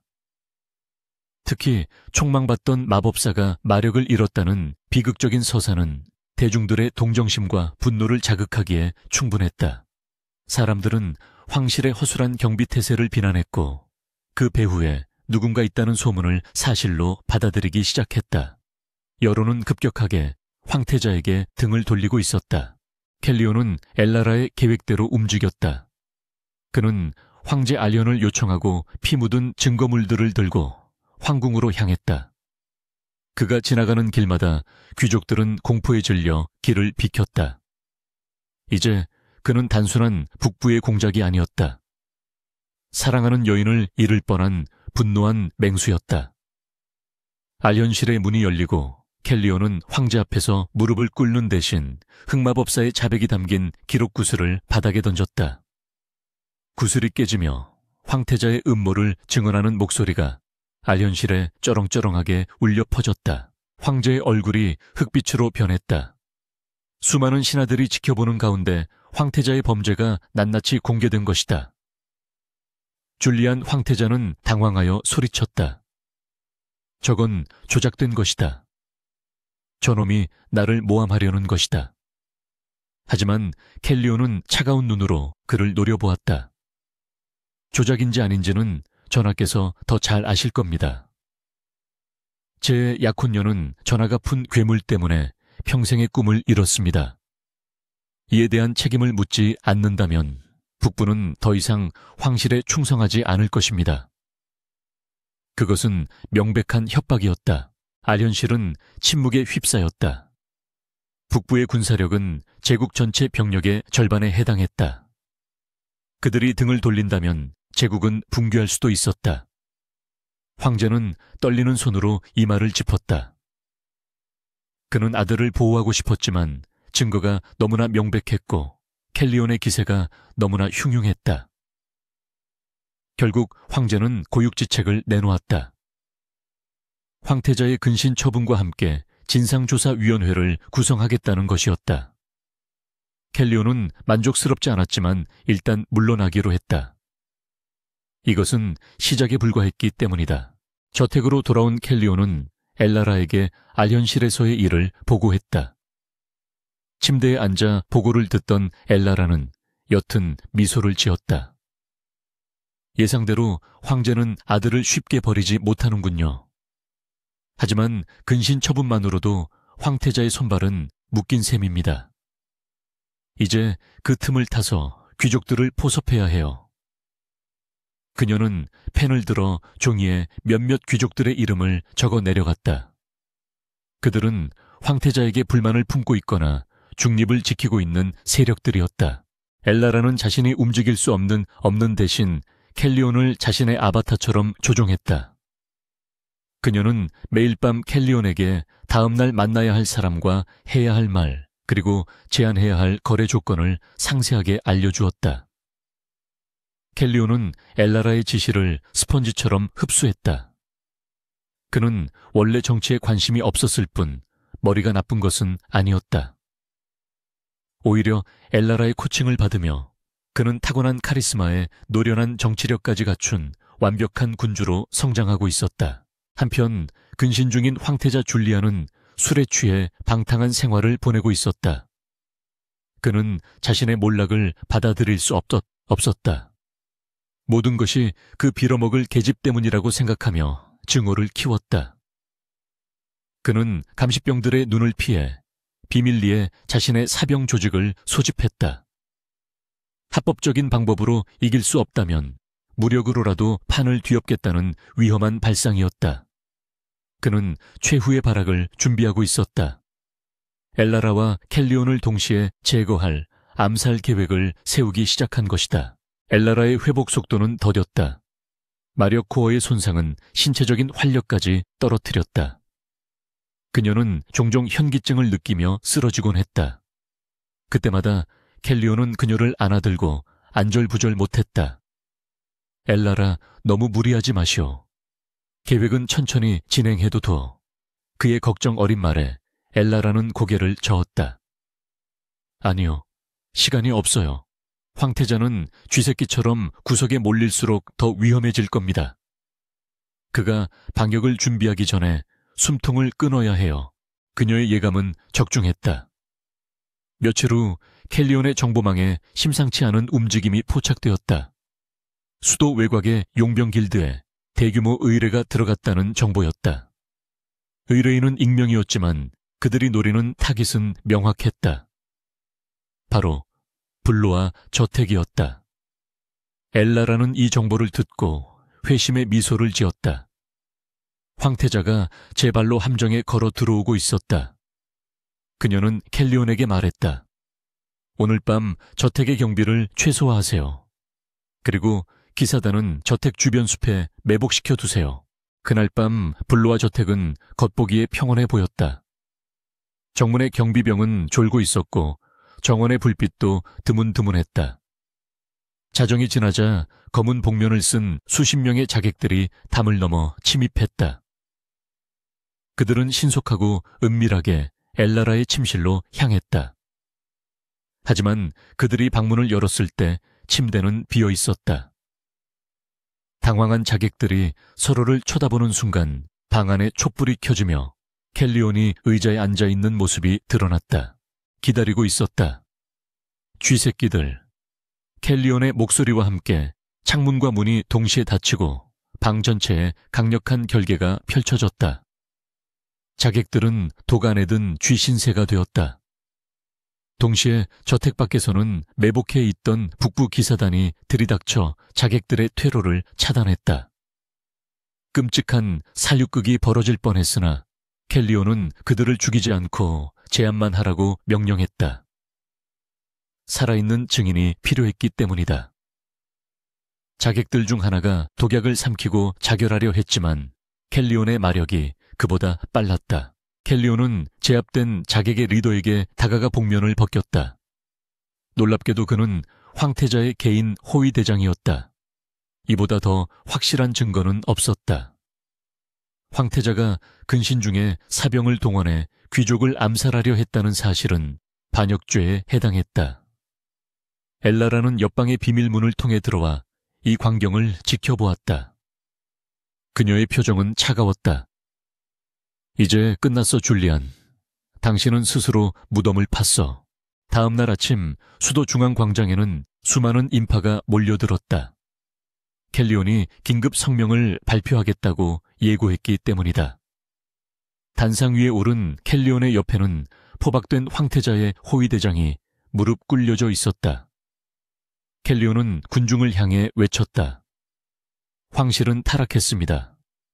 황태자는 자신의 죄를 덮기 위해 무고한 귀족을 암살하려 했습니다. 여기 그 증거가 있습니다. 호위대장의 자백이 광장에 울려 퍼지자 시민들은 분노하며 황태자를 처형하라고 소리쳤다. 황궁은 공황 상태에 빠졌다. 시민들이 황궁으로 몰려와 시위를 벌이기 시작했고 근위대조차 그들을 막기 역부족이었다. 황제는 더 이상 아들을 감쌀 명분이 없었다. 그는 떨리는 손으로 폐위 조서를 작성했다. 하지만 줄리아는 순순히 물러날 생각이 없었다. 그는 황궁 내부의 친위대를 동원해 황제를 감금하고 농성을 시작했다. 미친 짓이었다. 그것은 제국을 내전의 소용돌이로 몰아넣는 행위였다. 엘라라는 소식을 듣고 창백해졌다. 황태자가 이토록 막나가리라고는 예상했지만 황제를 인질로 잡을 줄은 몰랐다. 공장님, 이제 방법은 하나뿐입니다. 무력으로 황궁을 제압하고 황제 폐하를 구출해야 합니다. 그것이 공장님이 영웅이 되어 황위에 오를 수 있는 마지막 단계입니다. 켈리온은 고개를 끄덕였다. 그는 갑옷을 챙겨 입고 엘라라를 바라보았다. 다녀오겠소. 내 승리를 당신에게 바치리라. 켈리온이 이끄는 북부 기사단과 분노한 시민들이 황궁을 포위했다. 거대한 공성전에 서막이 올랐다. 하늘에는 먹구름이 잔뜩 끼어 있었고 천둥소리가 전장의 북소리처럼 울려 퍼졌다. 켈리온은 선두에 서서 검을 높이 치켜들었다. 전군 돌격하라. 역적 줄리안을 단죄하고 제국의 정의를 바로 쓰자. 함성과 함께 성문이 부서지고 역사의 수레바퀴가 거칠게 굴러가기 시작했다. 엘라라는 저택의 테라스에서 멀리 피어오르는 연기를 바라보았다. 그녀의 손은 비록 마력을 잃었지만 그녀의 의지는 그 어느 때보다 강력했다.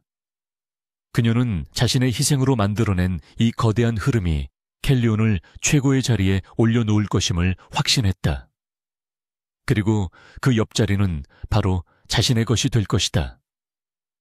그녀는 바람에 흩날리는 머리카락을 쓸어 넘기며 조용히 중얼거렸다. 부디 무사히 돌아오세요, 나의 황제님. 황궁의 정문 앞은 아수라장이었다. 성난 군중의 함성과 북부 기사단의 말발굽 소리가 뒤섞여 거대한 파도처럼 성벽을 때리고 있었다.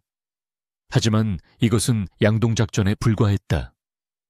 켈리온은 엘라라가 건네준 지도를 머릿속에 그리며 황궁 지하 수로로 연결되는 비밀 통로 앞에 서 있었다. 이곳은 건국 초기 황제가 비상 탈출을 위해 만들어 놓은 길로 황실의 직계 혈통조차 그 존재를 모르는 경우가 허다한 1급 기밀이었다. 엘라라의 정보가 없었다면 결코 찾아낼 수 없었을 것이다. 켈리오는 뒤따르는 정예 기사들에게 수신호를 보냈다. 소리 없이 신속하게 움직여라. 지하 통로는 습하고 어두웠지만 켈리온의 붉은 눈은 어둠 속에서도 대낮처럼 선명하게 길을 찾았다. 그는 엘라라가 병상에 누워 힘겹게 그려주었던 약도를 떠올렸다. 그녀는 마력을 잃은 고통 속에서도 오직 그를 위해 이 작전을 설계했다. 켈리온은 주먹을 꽉 쥐었다. 그녀의 희생을 헛되이 할 수는 없었다. 그는 반드시 황태자의 목을 베어 그녀의 발치에 바칠 것이다. 지하 통로를 빠져나오자 황궁 내부에 정원 구석진 곳이 나왔다. 예상대로 경비 병력은 모두 정문 쪽에 집중되어 있어 내부는 텅 비어 있었다. 켈리온과 그의 기사들은 그림자처럼 은밀하게 알현실을 향해 이동했다. 복도를 지키던 소수의 근위병들은 비명조차 지르지 못한 채 제압당했다. 켈리온은 무의미한 살생을 피했다. 그들은 단지 명령에 따르는 병사일 뿐 진짜 적은 알현실 안에 도사리고 있는 줄리안이었다. 드디어 거대한 황금 문 앞에 도착했다. 문틈 사이로 미친 듯한 고함 소리와 무언가 부서지는 소리가 새어 나오고 있었다. 켈리온은 심호흡을 했다. 이제 마지막 결전이었다. 그는 망설임 없이 문을 박차고 들어갔다. 쾅 하는 굉음과 함께 육중한 문이 열리자 알현실의 참혹한 광경이 드러났다. 옥좌 주변에는 값비싼 장식품들이 산산조각 나뒹굴고 있었고 황제는 포승줄에 묶인 채 바닥에 쓰러져 있었다. 그리고 그 위에 줄리안 황태자가 서 있었다. 그는 헝클어진 머리와 광기에 젖은 눈동자로 켈리온을 노려보았다. 그의 한 손에는 검은 액체가 담긴 유리병이 들려 있었다. 드디어 왔구나, 켈리온. 내 놈이 올 줄 알고 있었다. 줄리안이 기괴하게 웃으며 말했다. 켈리온은 차가운 눈으로 그를 응시하며 천천히 검을 뽑았다. 더 이상의 추태는 그만둬라, 줄리안. 이미 성 밖은 내 군대가 장악했다. 내 놈의 야망은 여기서 끝이다. 켈리온의 목소리는 서늘하고 단호했다. 하지만 줄리안은 패배를 인정하는 대신 유리병을 들어보이며 낄낄거렸다. 끝이라고? 아니, 이제 시작이다. 내년과 내 놈이 나를 이렇게까지 몰아붙였으니 나도 보여주마. 진정한 힘이 무엇인지. 줄리안은 망설임 없이 유리병의 뚜껑을 열고 검은 액체를 단숨에 들이켰다. 그것은 금지된 고대 연금술로 만들어진 키메라의 정수였다. 인간의 육체를 버리고 괴물의 힘을 얻는 대신 이성을 갉아먹는 악마의 약물이었다. 줄리안의 몸이 끔찍한 소리를 내며 뒤틀리기 시작했다. 그의 피부가 찢어지며 검은 비늘이 돋아났고 등에서는 뼈가 튀어나와 거대한 날개 형상을 이루었다. 그의 눈동자는 인간의 것이 아닌 파충류의 그것처럼 세로로 찢어졌다. 그와 알현실이 떠나갈 듯한 포효와 함께 줄리안은 더 이상 인간이 아닌 흉측한 괴물로 변해버렸다. 그에게서 뿜어져 나오는 사악한 마귀가 공간을 압도했다. 묶여있던 황제는 공포에 질려 기절해버렸고 뒤따라 들어온 기사들조차 그 압도적인 기세에 주춤했다. 하지만 켈리온만은 물러서지 않았다. 그는 오히려 검을 고쳐주며 자세를 낮췄다. 엘라라를 다치게 한 힘이 바로 저것이었나.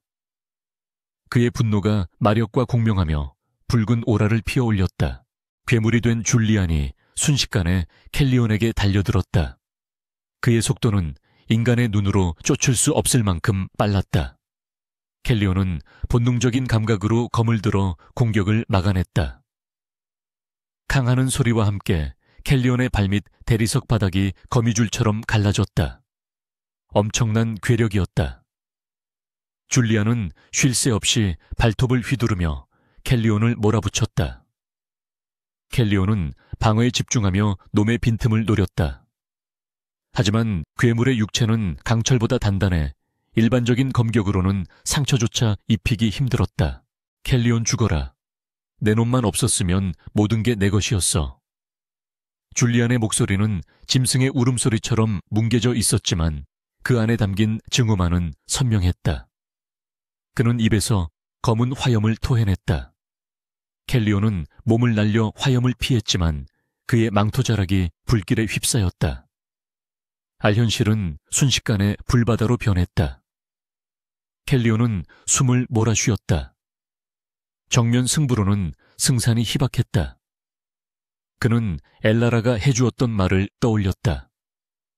강한 힘에는 반드시 대가가 따르는 법입니다.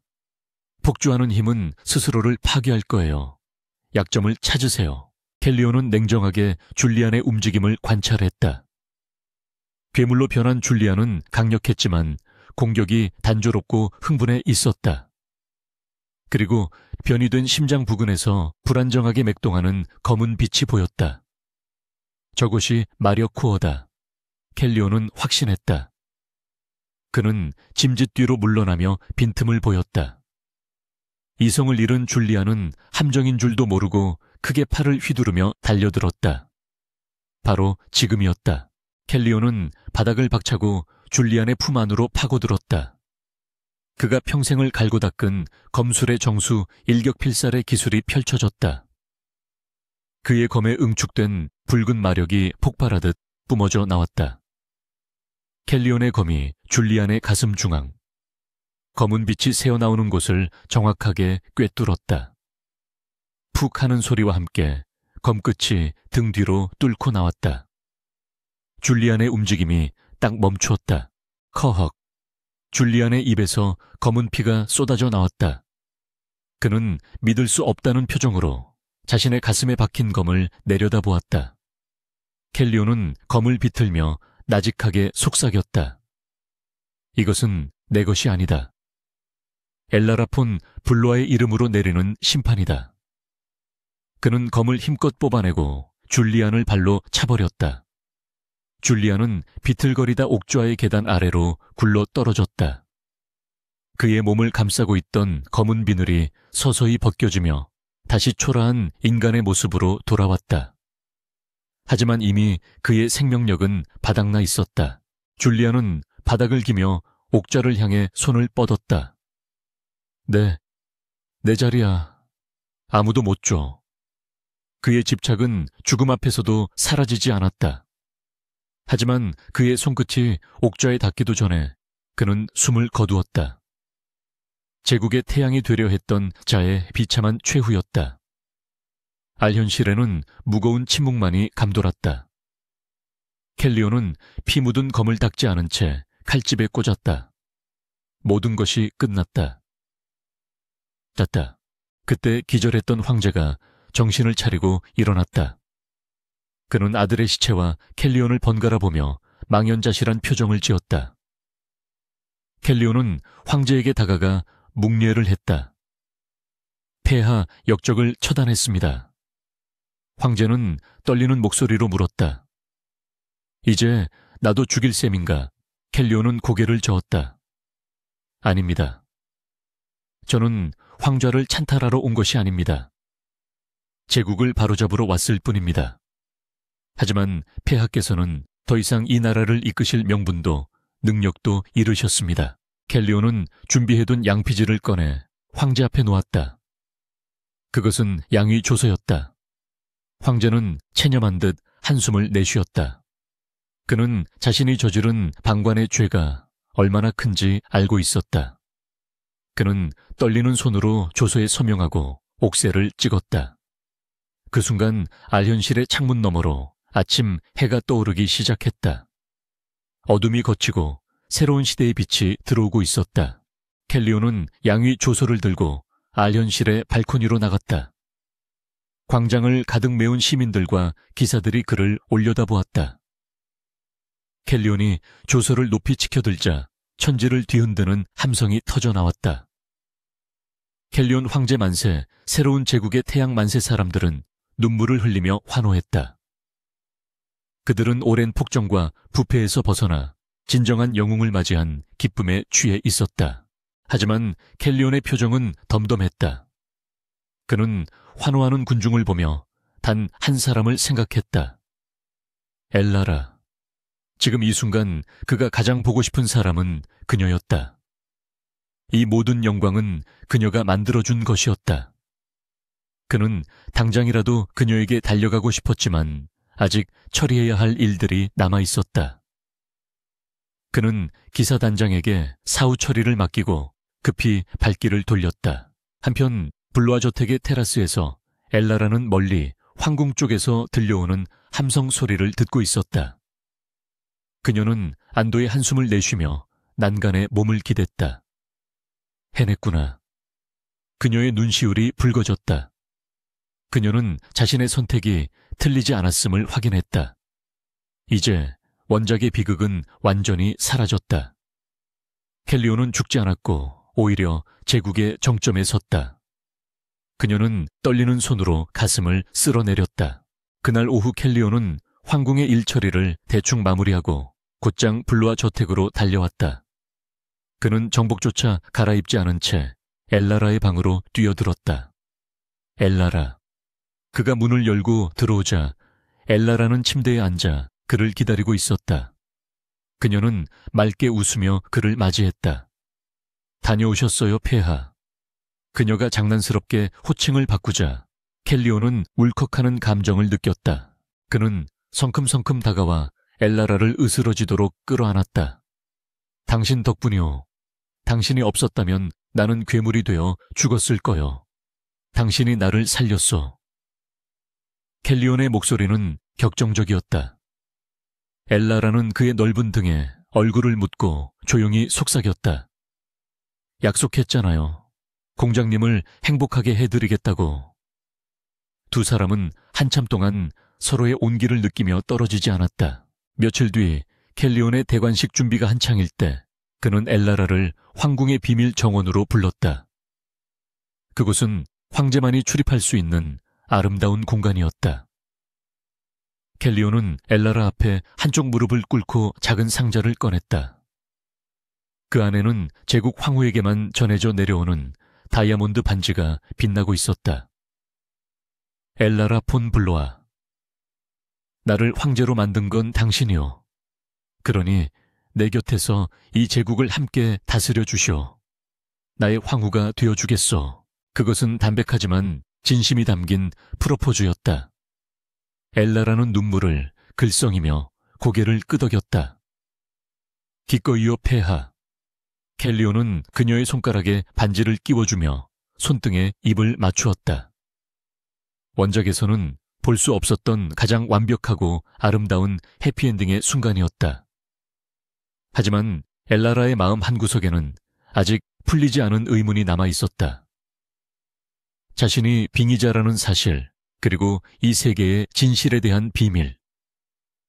그녀는 그것을 켈리온에게 털어놓아야 할지 고민했다. 그때였다. 켈리온이 자리에서 일어나며 묘한 표정으로 엘라라를 바라보았다. 당신에게 보여줄 것이 있어. 그는 엘라라를 데리고 황궁의 가장 깊숙한 곳 지하 서고로 향했다. 그곳은 역대 황제들의 기록이 보관된 금지된 구역이었다.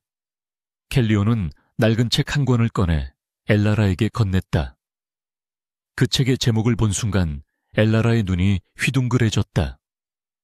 그것은 그녀가 현실 세계에서 읽었던 바로 그 소설책이었다. 이게 어떻게... 엘라라가 말을 잇지 못하자 켈리온은 씁쓸한 미소를 지으며 말했다. 나는 아주 오래전부터 알고 있었어. 이 세계가 누군가에 의해 쓰인 이야기라는 것을. 그리고 당신이 그 이야기 밖에서 온 존재라는 것도. 그의 충격적인 고백에 엘라라는 숨을 멈췄다. 그녀가 알고 있던 모든 상식이 무너져 내리는 순간이었다. 그는 어떻게 그것을 알고 있었을까? 그리고 알면서도 왜 모른 척했던 것일까? 켈리온은 엘라라의 떨리는 어깨를 감싸 안으며 이야기를 시작했다. 그것은 그가 겪어온 수많은 회기와 반복되는 비극, 그리고 그 속에서 엘라라를 기다려온 한 남자의 처절한 사랑 이야기였다. 마지막 반전의 서막이 오르고 있었다. 그들이 마주한 진실은 단순한 로맨스를 넘어선 세계의 근원에 닿아 있었다. 엘라라는 혼란스러운 눈빛으로 그를 올려다보았다. 이제 진짜 이야기가 시작되려 하고 있었다. 지하 서고의 공기는 무겁고 차가웠지만 엘라라의 등줄기를 타고 흐르는 전율은 그보다 훨씬 더 서늘했다. 켈리온이 건넨 낡은 책은 그녀가 수없이 읽었던 바로 그 소설책이 분명했다. 엘라라는 떨리는 손으로 책장을 넘겼다. 하지만 책의 내용은 그녀가 알던 것과 달랐다. 페이지마다 붉은 글씨로 가득 채워진 낙서와 비명 같은 문장들이 적혀 있었다. 그것은 누군가의 처절한 절규이자 피로 쓴 일기처럼 보였다. 엘라라는 숨을 멈추고 그 문장들을 읽어내려 갔다. 나는 이번에도 죽었다. 아리아는 나를 보지 않았다. 황태자의 칼이 내 심장을 뚫었다. 99번째 죽음. 지겹다. 이제 그만하고 싶다. 누가 나 좀 꺼내줘. 엘라라는 고개를 들어 켈리온을 바라보았다. 그의 붉은 눈동자는 깊은 심연처럼 고요했지만 그 안에는 억겁의 시간을 견뎌온 자만이 가질 수 있는 권태와 슬픔이 서려 있었다. 켈리온은 씁쓸한 미소를 지으며 입을 열었다.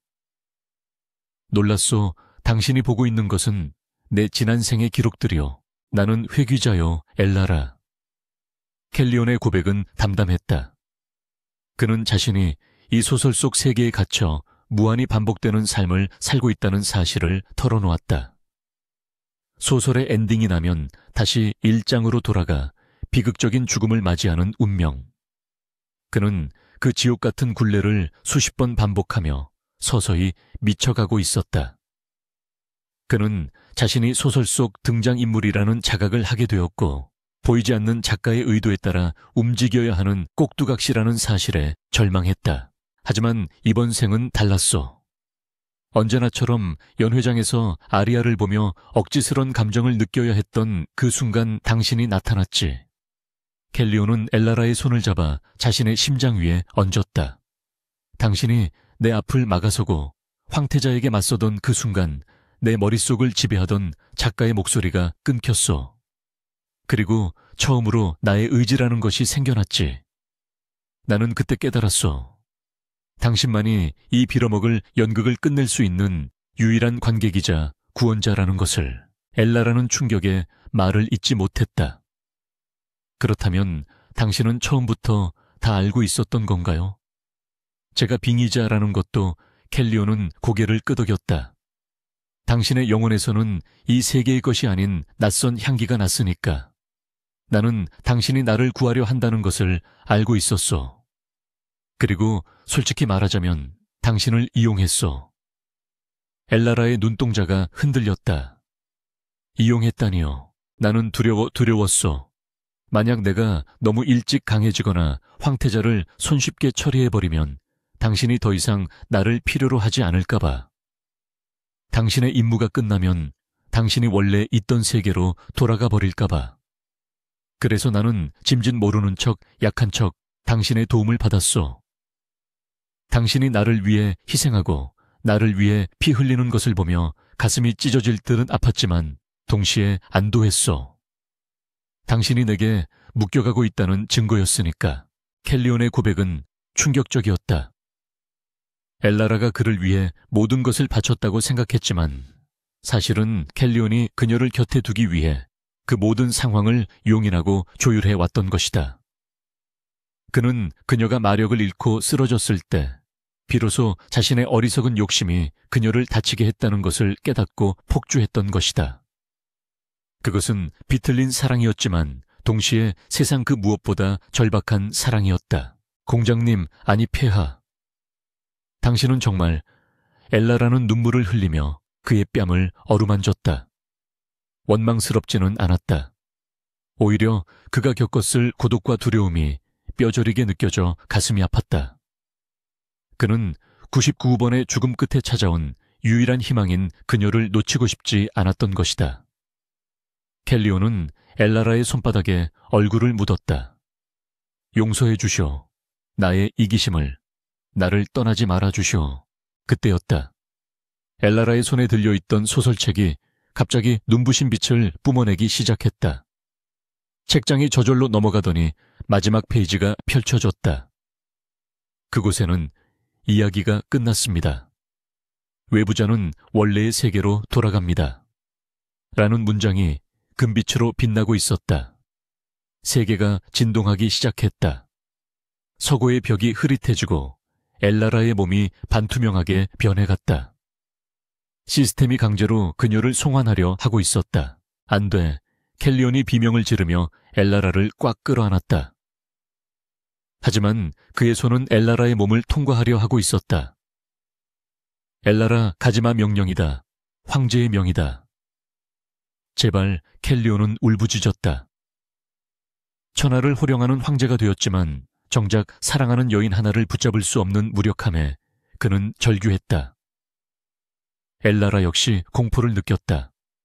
돌아가고 싶지 않았다. 그녀의 삶은 이제 이곳에 있었다. 엘라라는 흐릿해져가는 의식 속에서 선택해야 했다. 원래의 평범한 삶으로 돌아갈 것인가? 아니면 이 남자와 함께 불확실한 미래를 살아갈 것인가? 답은 이미 정해져 있었다. 그녀는 남은 정신력을 쥐어짜내 켈리온의 목을 끌어안았다. 그리고 소리쳤다. 나는 안 가요. 여기가 내 집이에요. 내 운명은 내가 정해요. 그녀의 외침은 단순한 거부가 아니라 세계의 법칙에 대한 선전포고였다. 엘라라는 빛나는 소설책을 향해 손을 뻗었다. 그녀는 마력을 잃었지만 그녀에게는 더 강력한 힘이 있었다. 바로 이야기의 결말을 바꿀 수 있는 작가의 권한이었다. 그녀는 책을 움켜쥐고 그대로 찢어버렸다. 찌익하는 소리와 함께 금빛 문장이 부서져 내렸다. 아니, 그녀는 멈추지 않았다. 옆에 켜져 있던 촛불에 책을 던져버렸다. 낡은 종이가 불길에 휩싸이며 타오르기 시작했다. 책이 재가 되어 사라지자 진동하던 세계가 거짓말처럼 멈추었다. 엘라라의 몸도 다시 선명한 실체를 되찾았다. 송환 시스템이 파괴된 것이다. 이제 이 세계는 소설 속 이야기가 아니라 그들이 만들어갈 독립된 현실이 되었다. 켈리온은 멍하니 엘라라를 바라보다가 와락 그녀를 껴안았다. 그의 뜨거운 눈물이 엘라라의 어깨를 적셨다. 고맙소. 나를 버리지 않아서 정말 고맙소. 엘라라는 그의 등을 토닥이며 속삭였다. 바보 같은 사람. 내가 당신을 두고 어디를 가겠어요. 당신이 59번을 죽으며 나를 기다렸다면 나는 100번째 생을 전부 당신에게 바칠게요. 두 사람은 불타버린 소설책의 잘 위에서 뜨겁게 입을 맞추었다. 그것은 정해진 운명을 거부하고 스스로 쟁취해낸 그들만의 해피엔딩이었다. 지하 서고의 어둠은 사라지고 문틈으로 따스한 햇살이 쏟아져 들어왔다. 1년 후 제국의 수도는 축제 분위기로 들썩였다. 오늘은 제국의 영웅이자 새로운 황제인 켈리온과 그의 반려자 엘라라의 결혼식이 열리는 날이었다. 황궁의 대광장은 제국 각지에서 몰려든 하객들로 인산인해를 이루었다. 하늘에서는 꽃이 비비처럼 쏟아져 내렸고 사람들의 환호성은 끝이 없었다. 엘라라는 순백의 드레스를 입고 대기실 거울 앞에 앉아 있었다. 그녀는 더 이상 마법을 쓸 수 없었지만 그 누구보다 빛나는 존재였다. 똑똑. 노크 소리와 함께 문이 열리고 켈리온이 들어왔다. 화려한 황제의 예복을 입은 그는 눈이 부실 정도로 아름다웠다. 그는 엘라라를 보자마자 넋을 잃은 듯 잠시 멈춰 섰다. 아름답소 나의 황후. 그가 다가와 손을 내밀었다. 엘라라는 수줍게 웃으며 그의 손을 잡았다. 긴장되나요, 폐하? 그녀의 질문에 켈리온은 고개를 저었다. 아니 설러. 당신과 함께할 영원한 시간이. 두 사람은 손을 잡고 식장으로 향했다. 거대한 문이 열리자 웅장한 음악 소리와 함께 수천 명의 시선이 그들에게 쏟아졌다. 긴 버진 로드 끝에는 줄의 사제가 기다리고 있었다. 엘라라와 켈리오는 한 걸음 한 걸음 발을 맞추어 걸어갔다. 그 걸음은 지난날의 고통과 시련을 넘어 새로운 미래로 나아가는 행진이었다. 하객들 사이에는 엘라라의 아버지 블루와 남작이 눈물을 훔치고 있었고, 한때 적이었던 귀족들도 이제는 경외심을 담아 고개를 숙였다. 단상 위에 선 두 사람은 서로를 마주보았다. 사제가 물었다. 그대 켈리오는 엘라라를 아내로 맞이하여 기쁠 때나 슬플 때나 영원히 사랑하겠습니까? 켈리오는 망설임 없이 대답했다. 맹세합니다. 내 심장이 멈추는 그 순간까지, 아니 영혼이 되어 다시 태어나는 다음 생에도 그녀만을 사랑하겠습니다. 그의 맹세는 단순한 서약이 아니라 영혼 깊은 곳에서 우러나오는 진심이었다. 엘라라 역시 떨리는 목소리로 맹세했다. 저 엘라라는 켈리온을 남편으로 맞이하여 그의 곁에서 영원히 빛이 되고 힘이 되겠습니다. 당신의 고독을 나누고 당신의 행복을 지키겠습니다. 두 사람의 맹세가 끝나자 사제는 성혼을 선포했다. 켈리온은 엘라라의 베일을 걷어 올리고 그녀의 입술에 부드럽게 입을 맞추었다. 군중들의 함성과 박수 소리가 하늘을 찔렀다. 황궁 발코니에 선 두 사람은 환호하는 백성들에게 손을 흔들었다. 켈리온은 엘라라의 허리를 감싸 안으며 귓가에 속삭였다. 이제 소설은 끝났소. 지금부터 쓰일 이야기는 오직 우리 둘만의 것이오. 제목은 무엇으로 하면 좋겠소? 엘라라는 잠시 하늘을 올려다보았다. 맑고 푸른 하늘은 끝없이 펼쳐져 있었다. 그녀는 미소 지으며 대답했다. 사랑하는 그대와 함께하는 영원. 그거면 충분해요. 켈리오는 호탕하게 웃으며 그녀를 더욱 꽉 끌어안았다. 그래, 그거면 충분하군. 두 사람은 서로를 바라보며 행복하게 웃었다. 그들의 눈동자 속에는 서로의 모습만이 가득 차 있었다. 어느 날 소설 속으로 떨어진 그녀는 잘생긴 서브 남주를 구하고 그와 함께 세상을 가졌다. 그리고 그들은 오래오래 행복하게 살았다. 이번에는 진짜였다.